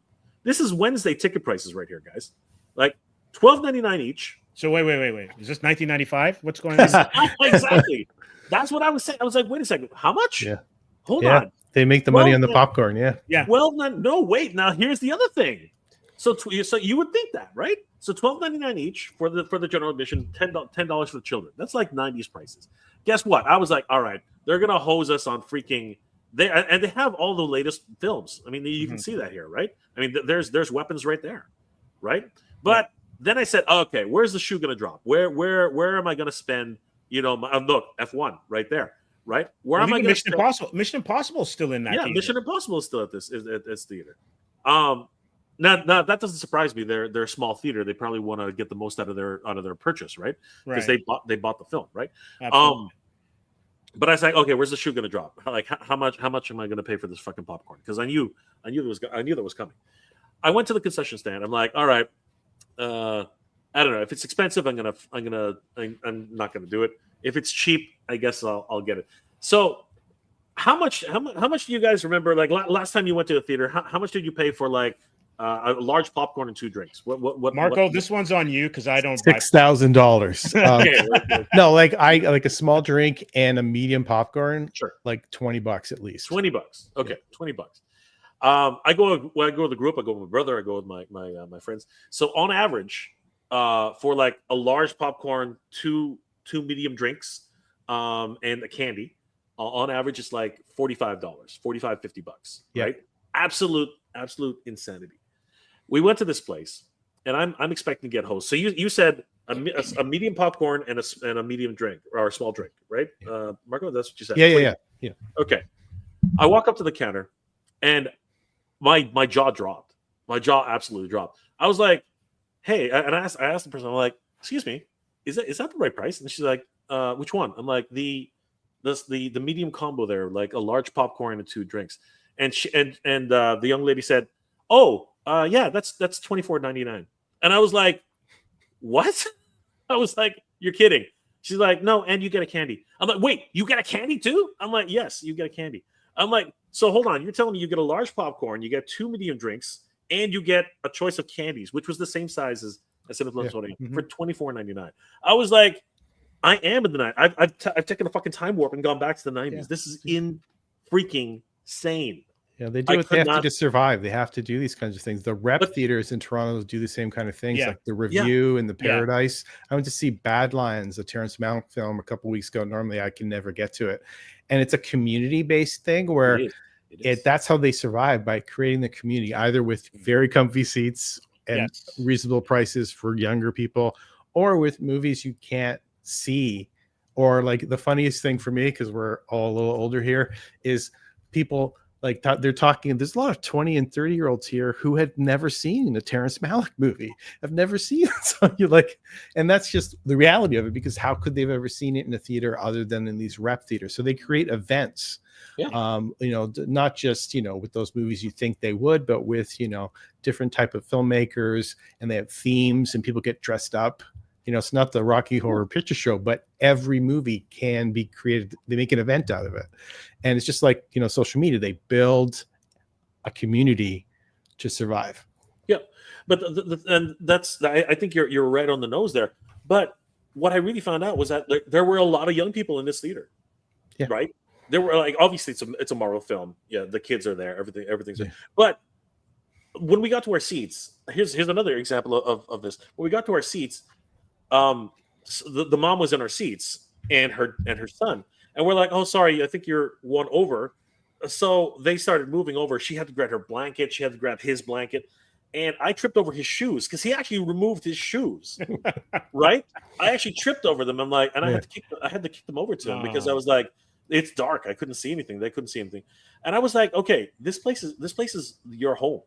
Basically, that's what they've made it, and I'm wondering if that actually is going to be something eventually that they're going to do. But what really got me was definitely the concessions prices. Like, it's obvious to me because it's crazy. What is popcorn? 3 cents to the pound?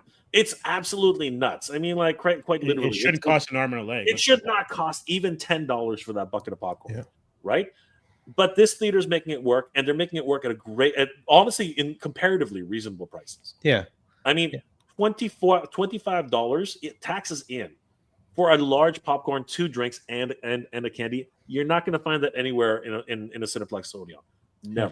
Never in a million. Even in the smaller theaters, you're never going to find that. Yeah. And I think that's what people need to do, because for them, they're happy looking at these. They don't need the big screen. As a matter of fact, I think that it makes them uncomfortable, right? Yeah, Having to be with crowds. Yeah. Right. But you gotta reintegrate people into a society, because unfortunately the pandemic really did a number on all of us, right? People just got used to not communicating with people.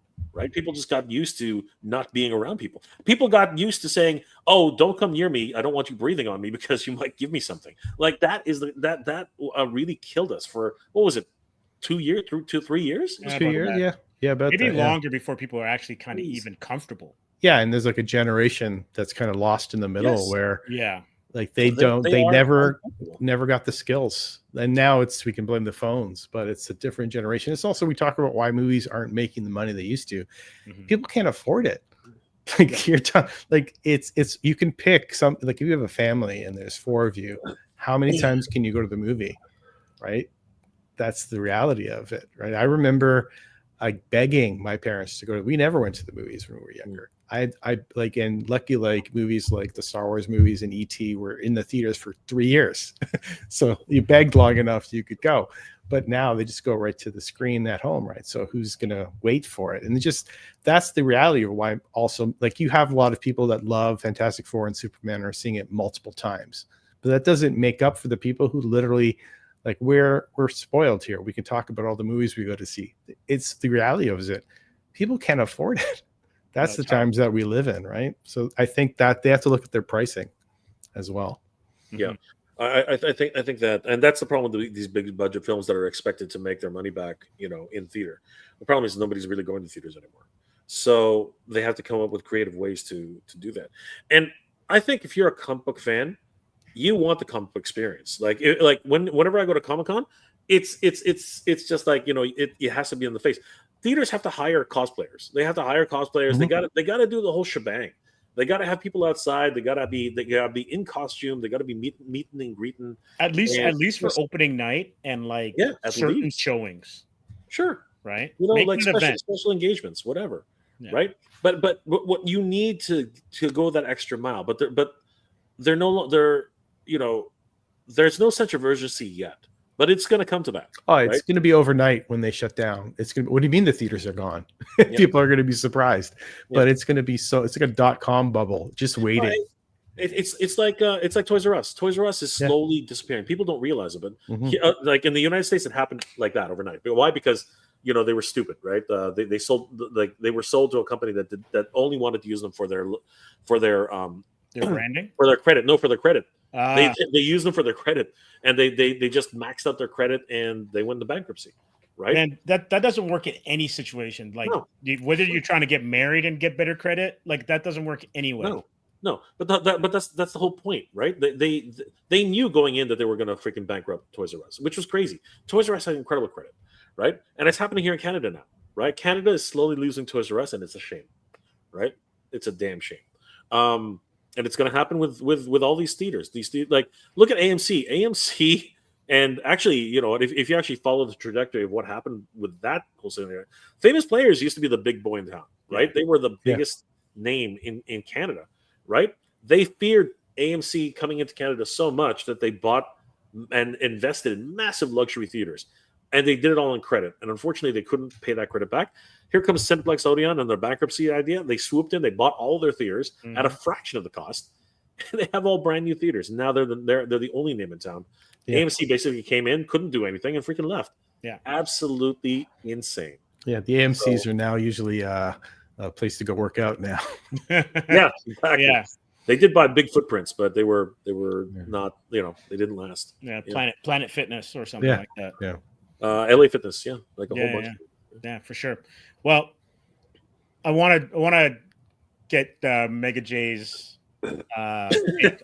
on some of these numbers. Sure. Let's see these grails. Are they grails or are they just regular toys? I'm not going to say anything. I want you to take a look at them and then we could see. All right, let's have a look. All right. So the most expensive vintage toys of all time.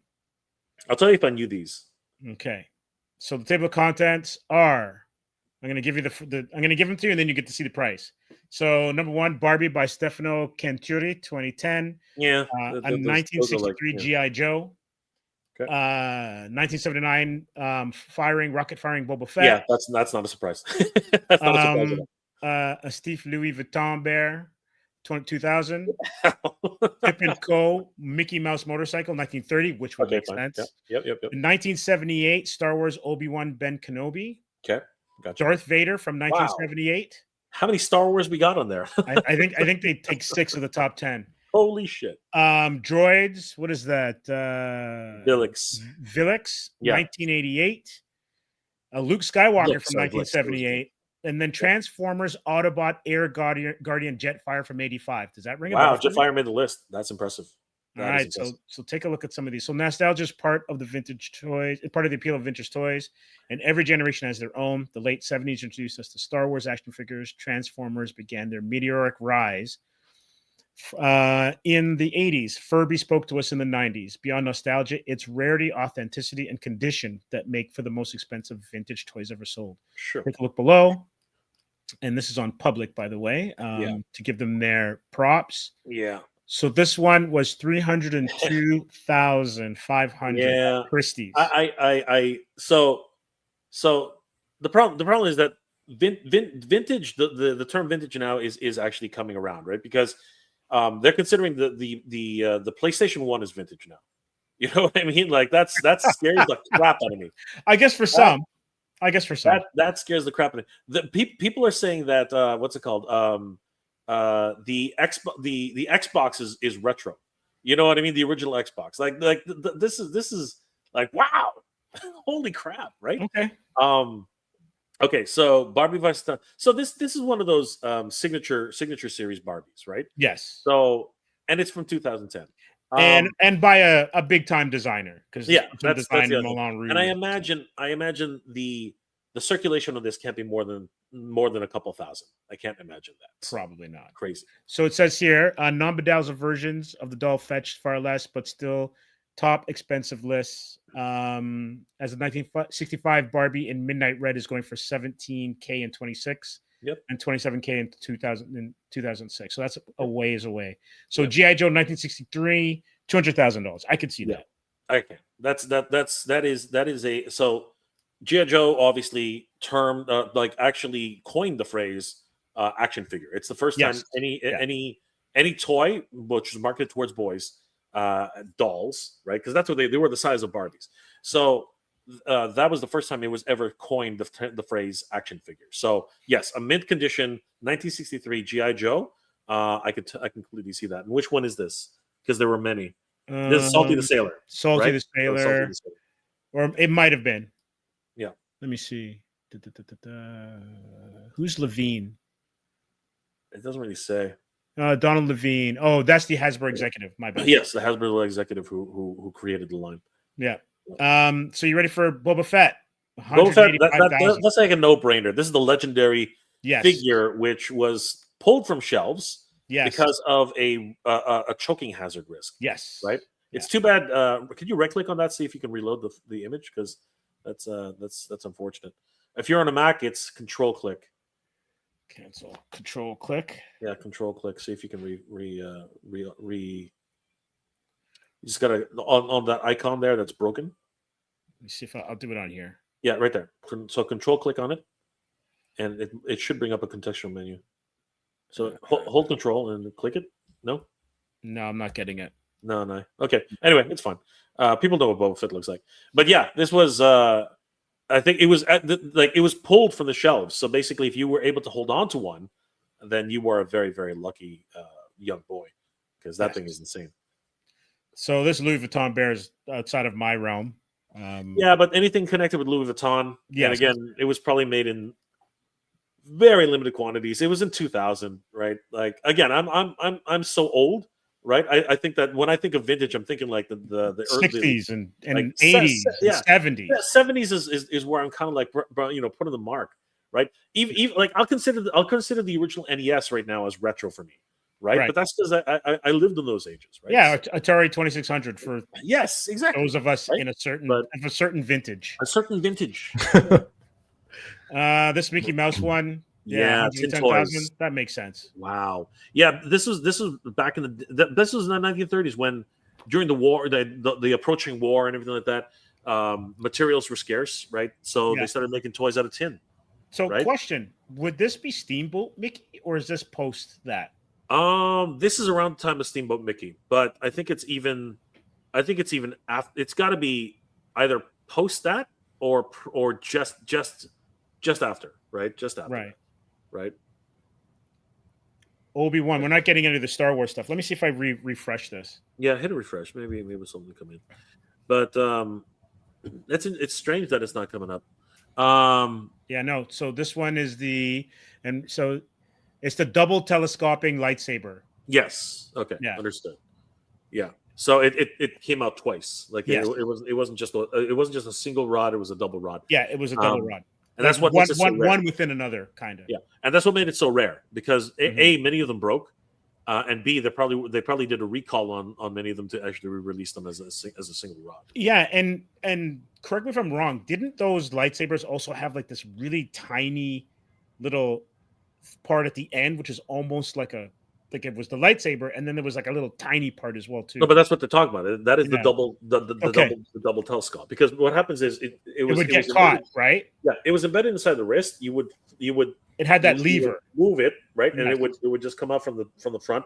But then there was another one which you could grab and like out. That's what I remember. Right, and that one would break almost immediately, or kids would just pull it out entirely. So that's why they had a recall. That's why they had a recall on it. I got to go check my old Star Wars figures. Oh yeah, if you find one of those intact, you're golden. Yeah, and then the same one, 78. This one went for $64,000. Yeah, I imagine that's mint on card. Marco, do you have any of these at home or no? No, I think I lost a few of them, but I think I have the Jetfire. I think I had the Jetfire. I think I gave it to my nephew. You have the Jetfire in box? Not in box. I gave it to my nephew, so it's too late now. You lost quite a bit of value there. But if you have the Macross stickers on it instead of the Transformers stickers, then you still have some pretty good value right there. All right, I'm gonna have to go and visit. Not bad. And then the Star Wars droids, Velix, 1988, Vlix, 5K. Vlix is the I believe if he's the he's the bodyguard of the gangster's son, and got it. Yeah, and Tiggy, and he's I think he was made in very low quantities because this was like the line wasn't doing very well because the Droids cartoon was only watched by so many people, right? I know. But, I didn't watch it. I was like, I watched it as a kid. I watched it. I enjoyed it immensely. So yeah, this so basically it pretty much was gone to obscurity. Really, that's why Flix is so and probably mint on card. I would imagine as well. So here's something interesting that I didn't notice. So when Droids aired in Brazil in 1988, Glasslight cranked out Vlix. Did I get that right this time? Figures until Lucasfilm, which hadn't known that Kenner sold the molds, made them cease and desist. I did not know that. Yep. Yep. Which is why these are so sought after, because they're actually contraband, right? Got it. Yeah. Again, there's got to be a good story behind it too. Got it. Which is awesome. 1978 Skywalker. I'm not sure why this one would be. Probably because it is it's probably because it was the very first one, the very first Luke Skywalker. But it probably says it down there. What does it say? Oh, it was included in the playset. And the reason why it's so thing is because he was the most was the biggest one in production. So there were more of him than any other toy. That's right, and it is the double telescoping. Double telescoping. Right? Yeah. Yeah. Well, I can tell you that I had one of those. And then Jetfire. Yep. For $25K. Does that sound right to you? That is obscenely overpriced, in my opinion. but like if you find a mint condition version graded, these days anything's possible. But yes. And it has a history behind it, which is why it probably is. Number one, it's one of the most articulated Transformers of the time. It was freaking amazing. But it was actually in and of itself was actually something which was part of a massive controversy. Harmony Gold at the time was not allowing any companies to do anything related to Macross or Robotech, as we know it now. Mm-hmm. This one made it through the cracks. It actually was licensed prior to the deal with Harmony Gold. And Harmony Gold just they tried to block the sale of these, but could not because it was before their signing, but they tried tooth and nail to try and keep this out of stores. And as I said earlier, a few of these made them out with the Macross logos on the wings. So any of those, I think it might actually say it there, but any of those that made it out are considered very rare. So yeah, because of the controversy surrounding this and the legality of Macross versus Transformers, yeah, it was a huge debacle at the time. Interesting. And then this 1969 honorable mention, Pink VW Beach Bomb for $150,000. So Hot Wheels in general are just gold mines if you're talking about actual value. There are guys do not mess with Hot Wheels collectors. They are a different breed, man. They will bite your hand off if you actually get into the wrong pile. Like it's crazy. I remember they're there at the crack of dawn. I remember going to a Walmart. And I was looking around. There was a pallet of toys that was just dropped. Dude saw the next shipment of Hot Wheels in the pallet. He cut the freaking shrink wrap, grabbed it. It was in the middle of the pile. He pulled it out. The whole stock started falling. Damn. And he ran to the back and started opening up his prize. It was crazy. But when you think about the rate of return of these things, an in-store Hot Wheels back around the pandemic, it was what, $1.99, like $1.50, something like that. Yeah, and there were chase cars at the time which were $100. So that's $1,000 in profit right there. You spend $1 and you resell that for $1,000. Absolutely pure incentive.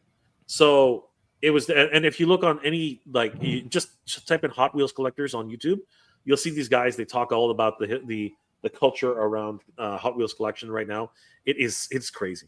They're like, oh, the rubber wheels are the important ones because the commons have plastic wheels, and you can tell because if you tilt it a little bit, you can see the symbol, which is gold or green or silver. I'm like, oh my god, I thought I was a crazy collector. These guys are on a whole another level. These guys are on a whole level.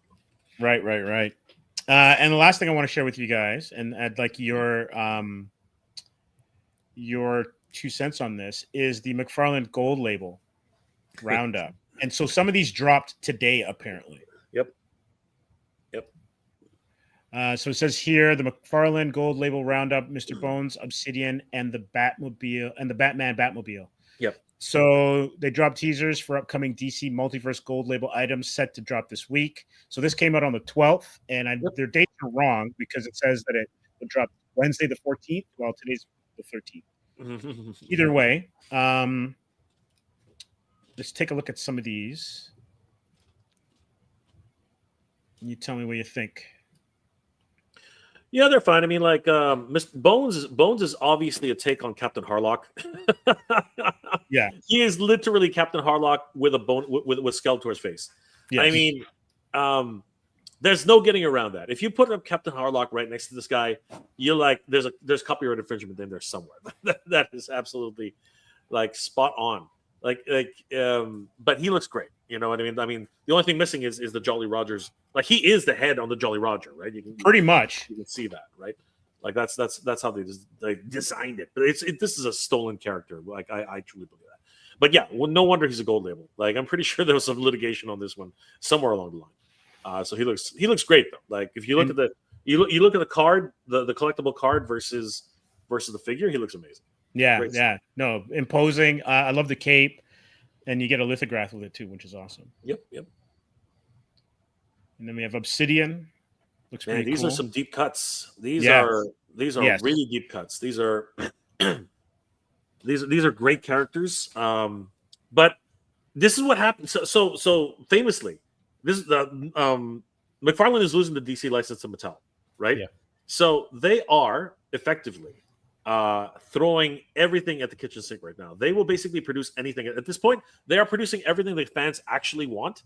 It's not Batman. It's not Batman, Superman, Batman, Wonder Woman, Batman, Aquaman. It's not the Fantastic Five. You know what I mean? It's not. Got it. It's not them. They're actually going for anyone who they can at this point. And then this is the Batmobile. So the thing about 6-inch scale vehicles, traditionally they're expensive as hell. The Snowcat HasLab for G.I. Joe right now is $225 right now, and it's having a hard time. McFarlane releases vehicles at sub $100 pricing, oftentimes, unless they include a figure. So this gold label, I imagine it comes with somebody. If it doesn't, then this one will probably be the only release that they have, because the Flash Batmobile was released as a regular edition. The 89 Batmobile was released as a gold label, and this one, it seems to, like, if they've only announced this as a gold label, does it say it includes a figure? Because right now it doesn't look like it. Let me go back to the article, but it doesn't look like it. Yeah. Any pricing information at all? No, not on this stuff. Yeah. So yeah, I can see that one going for about like $80, which is a great price for a 6-inch scale vehicle. The only issue, if there is any, with McFarlane vehicles is that they are thin on accessories and features. That's the only thing. Like, the doors open and that's pretty much it, right? They don't have fire rockets or anything like that. No real additional accessories. But the sculpt is always good, right? They photograph well, right? And that's the big thing about these. It's the collector chase model. It really is. Like, these are completely limited edition. They're never going to come out again, right? Especially now, knowing that they're losing the license. This is the only time to get these guys. Right. So, yeah, you want a Captain Harlock figure in 6-inch scale, you got to get this guy. Two Vazone says, "I respect McFarlane, but I don't get this. I also do not own an action figure company." There you go. Well, I guess if you've got molds hanging around, right, try to make what you can. Yeah, those bodies are not different, are not so different from multiple other figures in the line, and they can make the most out of them. Yeah, for sure. And there are still a lot of Batmans, and still many to come, Adrian. Still many to come. Yeah, for sure. So, Pasquale, Marco Veltri, tell us about your book. Okay. Because I ran into you at the Toronto Comic Con, I think. Is it Toronto Comic Con? Yeah, you were going around the tables, being doing the work, I Like, Yeah, I think I was semi hustling at that yeah, point, yeah. and I ran across your book, and I really enjoyed it. I picked it up.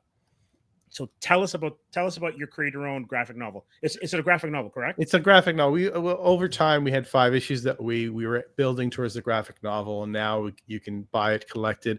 It's called Painting My Life. It's about a painter whose paintings come to life. It's pretty, it's that same idea everyone has. What if my art came to life? So it's just, for me, it was about how your art can save your life or how it can redirect your life. So in terms of the story, it's a painter who has a husband who's dying of cancer and doesn't want to deal with reality, and she falls into the fantasy world. And anytime she faces a problem, she has to paint a solution. And then whatever she paints usually causes another problem. So she paints, she paints gargoyles to help fight witches, and then the gargoyles chase her around. And she gets trapped into a prison. She has to paint her way out. So it's just the concept, for me was, how do you use your art to change your life? And at that time, I wasn't writing enough. I wasn't making enough stuff. It took too long to try to finish anything bigger. So we started, making a page at a time when we could, broke it down into the 5 pieces that make up the 144 pages of this arc. And it's just one of those things where you can kind of encapsulate, a part of your life a little bit. You kind of see us get better at making comics as you go through the issue. Once we issue, the difference between 1 and 5, is probably pretty dramatic in terms of how we learned as we went. And for me, it was more of, just taking a story all the way from, not just the beginning and the end, but the character development part of it. And it was also where we started working with an artist and a colorist, Jorge, in Mexico, and a bunch. So there was like 6 people in the book, and building out the story as you went through it. So Painting My Life has it's one of those big stories that's too ambitious, and I could do another 3 graphics with it. But I think I kind of, we're going towards a horror kind of story called The Sparrows right now. And a second book, and building out kind of a couple different dream worlds as we go. Cool. Incredible. And so you're a publisher as well too, because I see something here from Scott Snyder. Yeah, I'm part of the Discord group for Scott Snyder's Substack. So about 4 or 5 years now, and what they did in the first couple of years is they started within the 1,000 people that are all learning from Scott Snyder on his Substack, which is like $7 a month. And you can go to Scott Snyder's YouTube and just watch some of them for free. It's so different when you learn about storytelling from somebody who does it. Like so many books you can get, or people that are talking to you, like they talk about the arc and the hero myth, and it's so different when you have someone talking. No, the arc and the beat sheet is actually the emotional arc of the character. It's not what happens. It's how the character's emotional arc moves and how they respond to stuff. And it's like your mind explodes by someone taking you out of the forest.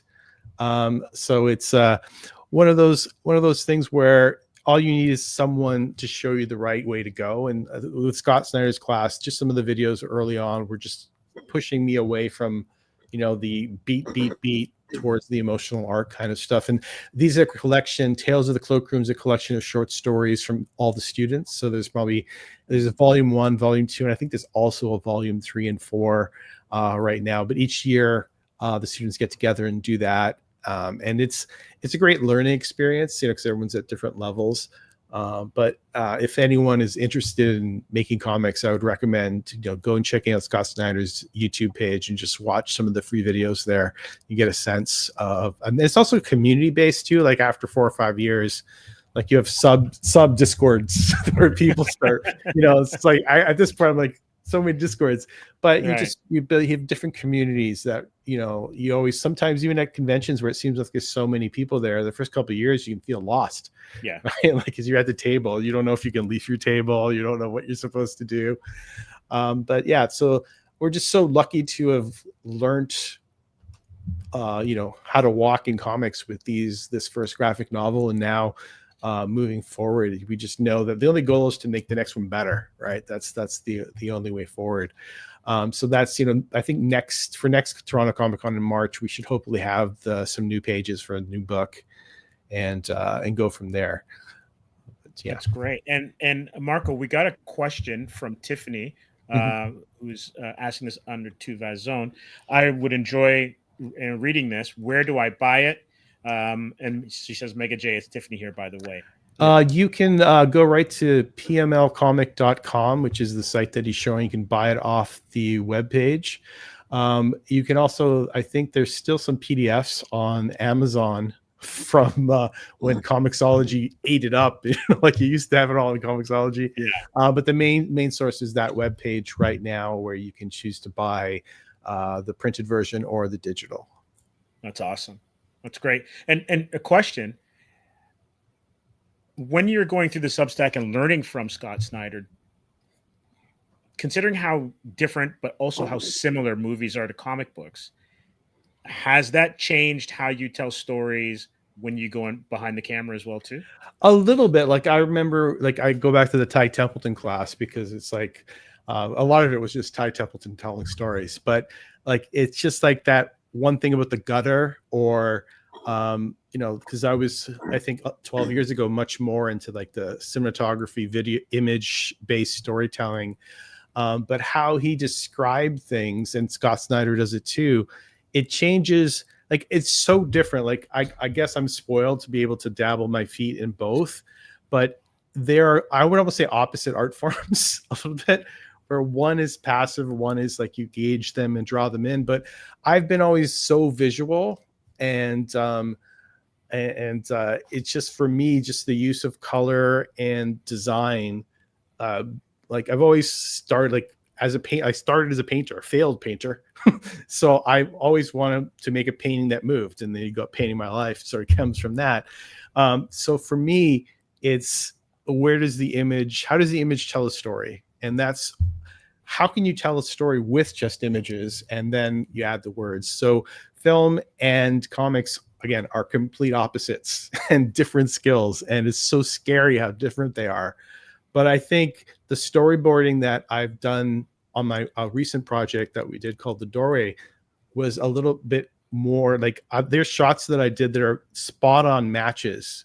I think on social media, I posted some stuff about like storyboard matches the shot. It was like an exact frame of the shot. And like, maybe it'll take me an hour to find that. But the way that your mind just develops in different ways, because you are always thinking visually, and it kind of like, it's definitely a building block. And I just, it's like this is going to be so cheesy. You're just learning, you're a tree that's growing and you don't see that you've grown. But I think telling stories in a different platform really helped me appreciate the other one, and vice versa.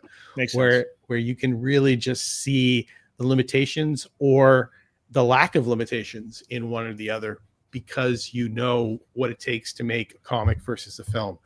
And it's it's just I guess for me, if I think I just open up, I don't know if I'm going to be able to share my screen, but I'll just show some screenshots of some stuff really quick, if I can get my computer to do that magic that you all managed to do. But just the color control and usage that you can have in comics, and the way that especially our colorist was so vivid, it was something that I tried to carry with me. So if I can get a picture open, and then let's see if I can share a screen. Let's look for the button. Here's. Well, I think he may have. He Thanos snapped himself out. Well, hopefully he'll join back in, because I'd love to see what he was doing. But, yeah. He pressed exit instead of share. But here he is. See? Welcome back. I'm back. See, obviously you did the Thanos snap. The Thanos snap. See, instead of hitting the screen, I saw the big red button, and I was like, "Wait a minute, that's what I should be doing." It's all good.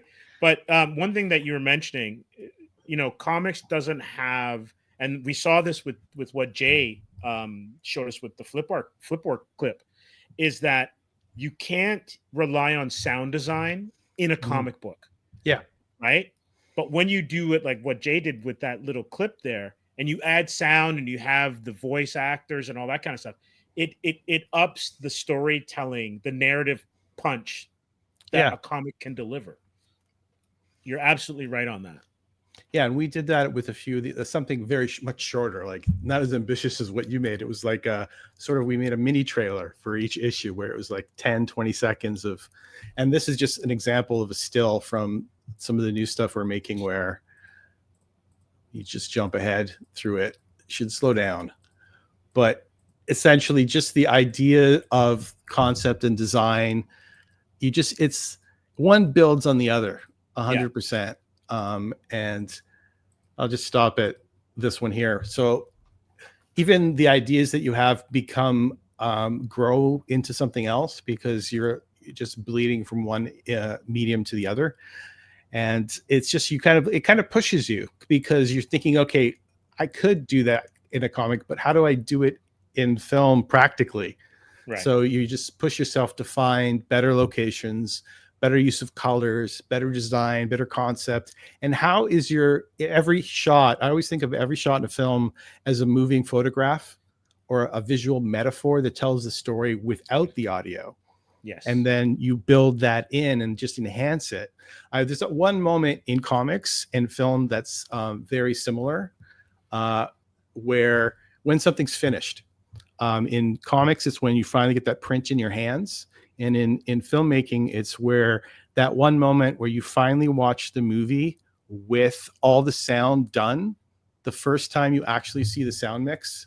And I can't explain it. It's like this moment. It's this moment of like, how did we do this? It's a group of people worked together. And one of the funniest, ridiculous things that comes from the 60s, the auteur theory, where, the director does everything. It's like the idea that like just the writer makes the comic is so delusional. It's a group of people coming together, lifting each other up in the story, and it becomes greater than the sum of its parts. And that one moment is what you build for, whether it's a comic or a film, where you watch it for the first time in a space mixing the sound, which you might be able to do soon. And totally. I totally for the get first time you see it done. I can't even describe what it's like. Because a lot of times when you're shooting, you might be shooting out of order, right? Yeah, of course. Yeah. And you're taking, you're doing coverage, right?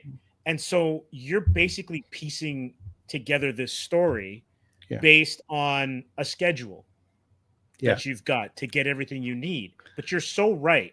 And it almost doesn't matter what you're doing. It's an absolute fallacy that it's a singular person that produces anything, whether it's a comic book, a movie, or as Jay knows, making an action figure.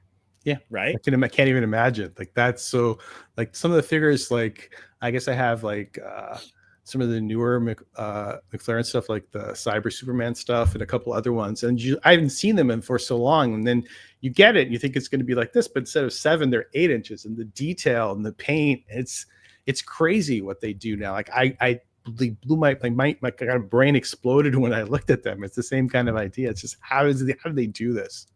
Yeah, and I think that's what, you forget about it because it takes so long to make something. But that moment where you're holding that first print of the graphic novel in your hands or watch that, but you never want to see the movie again afterwards, right? That's the difference. Where I think you can look at the comic again and you can look at the toy, but there's something about the process of like 2.5 years or 3 years of making a film where it's like, when it's done, it's like, you're not going to stay on the screen and you're going to walk out and have a coffee and come back. Sure. But so it's one of those things where it's like 10 people or 100 people come together and they create a miracle. And every film or comic, no matter how bad or good it is a miracle. Oh, absolutely. And I think that's sometimes when you see people criticizing other people, like they don't understand the hours that go in. And anybody that makes any piece of art to just be applauded, because there's so many things trying to stop you. And especially as you get older, like it's so easy to be an artist in your 20s. Like when I go to events, I want to talk to the older people. How are you still doing this? How did you manage? Because so many things happen in your life that try to stop you. And you kind of keep that childhood belief in what you do, which is so hard to keep. And it's one of those things that it's just magical when you're finished something. We see someone else's work and you see them improve, and you know that you're learning just by seeing what they do, whether you're at a Comic-Con or a film festival or whatever, and you see someone's work improving. and you know how much time they spent in it, and it just lifts you up to see that they haven't given up. And that's one of the first things I'd say to anybody when they, they're going through tough times, or we console each other. I just but I just don't give up, because I'll find you and I'll hurt you. Don't give up, because that's, it just takes so much effort and so much time. And I think so much, and of course, I'm going to throw in so much self-delusion to keep going, that you're just so happy when you see it in somebody else. For sure. And Jay, what was it like? I know we've spoken about this before, but what was it like when you saw Flipor in your hands for the first time? Well, it's funny how Pascal sort of goes through his trials and tribulations. So it's fascinating because now we're pretty much running the gambit now, right? Where I've done an action figure. I previously, just like you, Steve, I made 2 different types of comics, right? And now I'm on the third, I guess, variation on making comics. And each journey is different, right? So comics of course is a collaborative effort, as everyone says. Anybody who thinks that a comic book can be made by one person, they can be. There are instances where you do have a phenom out there who's maybe you have a Mobius or something, who's literally writing and drawing and I guess not publishing. You got to go to a publisher to get that stuff done, but lettering it or whatever. It's very rare. You get it is rare. It is incredibly rare. It's like you're not going to get a J.R.R. Tolkien who basically has an entire galaxy in his mind. You know what I mean? It's not going to happen. But even he needed a publisher to get it out to the world, right? But having said that, dealing with artists, dealing with writers, because you could be the creator, but you don't know how. But you're not a very good writer. Like your narrative doesn't fit. Because putting pen to paper, right? That's what we're finding out. That's what a lot of people don't understand. Sometimes even though you're a great creator, sometimes your narrative doesn't work. A really good point of that is like I always point to episode 2 of Star Wars, because George Lucas, whatever he had in his head, he also put it to film, and it wasn't exactly what everyone expected, right? Whereas if you think about how he did Return of the Empire Strikes Back, he understood at that point. It's like, I need somebody to rewrite this for me and actually put it onto film. And it was great because he actually had another director come in and really do the vision that both of them had, right? And that's exactly the kind of journey that we experience with comics too, right? But with Flipor was an entirely different subset of skill sets that you need to have. Luckily, I was a project manager, on multiple. I'm a graphic designer by trade. So I know what it's like to deal with suppliers, and I know it's like to deal with project managers. So that really helped us in this process. But you have the original creator, Hatter, who it works in Hollywood. He's actually a writer in Hollywood. So he knows what it's like to deal with personalities. So there's that level of negotiation skill, because we were dealing with our artist who is no longer with us, Ryan Endersby, who's incredible. But he was just a new designer trying to break into toys at the time, and the crash course he had to take through the actual production artist and the project manager over at Ramen Toy, it nearly broke him, and it really disillusioned him in the idea of what it was to make toys, because you as Marco alluded to, you have like when you're young, you have this bright, shiny, idea of what it is to be a toy maker, the glamour, the glitz, the idea, the proud little action figure you're holding in your hands at the end of the process. But getting to that stage, that's where you have the blood, the sweat, the tears, the idea that, oh, you know what? You don't understand what it's like to make the little cogs that actually connect the pieces together to have, the movability. You don't understand what it's like to actually have to increase by micrometer by micrometer by micrometer, the tolerances of these figures, so that you don't receive them and they're all loosey goosey. They actually have a little bit of play to them, or they're like stiffer than this, or maybe they're too stiff, they can't move anymore. So he went through that process, and every few weeks I would as the overall manager of the project, I would have to sit down with him and say, how's it going, and he would relate to me the issues that he's having and the difficulties, and and I would have to say, okay, we're with you, let me talk, let me help you. And it wasn't until months later that he started telling us, I feel underappreciated. I feel this. I feel like, I'm being abused, and to a certain degree, I'm like, wait, what's going on? You haven't told me this before. And again, that's where communication is key, because there was a disconnect there between the project manager telling him what to do and not giving him any leeway, and really not communicating well. The language barrier was there. There were so many different things that were happening around the time. And as an overall manager of the project, I had to come in eventually and started mediating. And that was a huge thing. So, yeah. And after all of those things, by some minor miracle, as as was alluded to today, Pascal makes a lot of sense. It's crazy, because you go through a year and a half of trying to figure out how to make this damn toy, and finally, by some miracle, like it comes out, and we had to go through color swatches, we had to go through paint, details, and all these different meetings, and then it finally comes down, approvals and this and that, just money. It's crazy.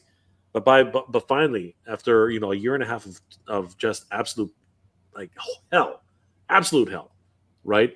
All of a sudden you hear, yep, here are the samples for approval. They get to the door.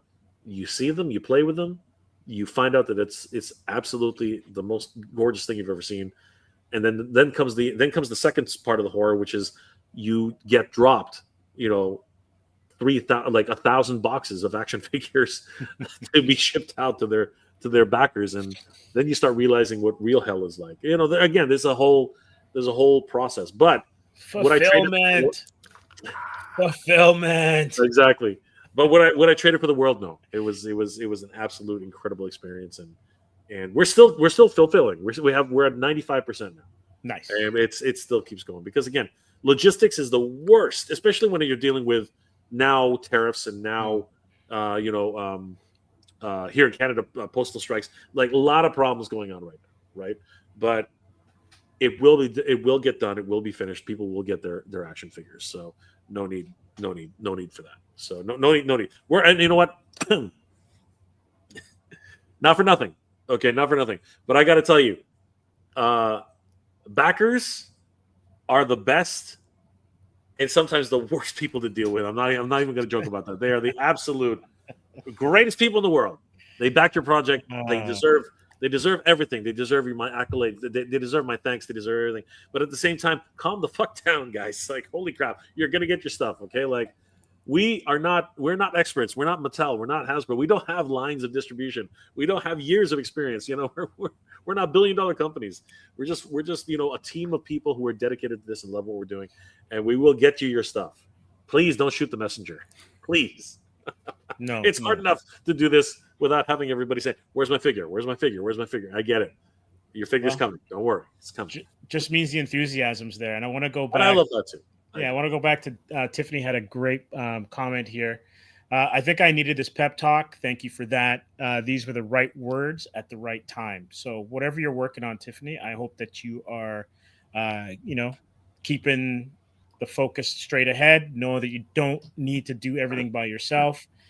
And, if you have a great team out there, or if you can find people to be on a team with you, that makes it that much more rewarding.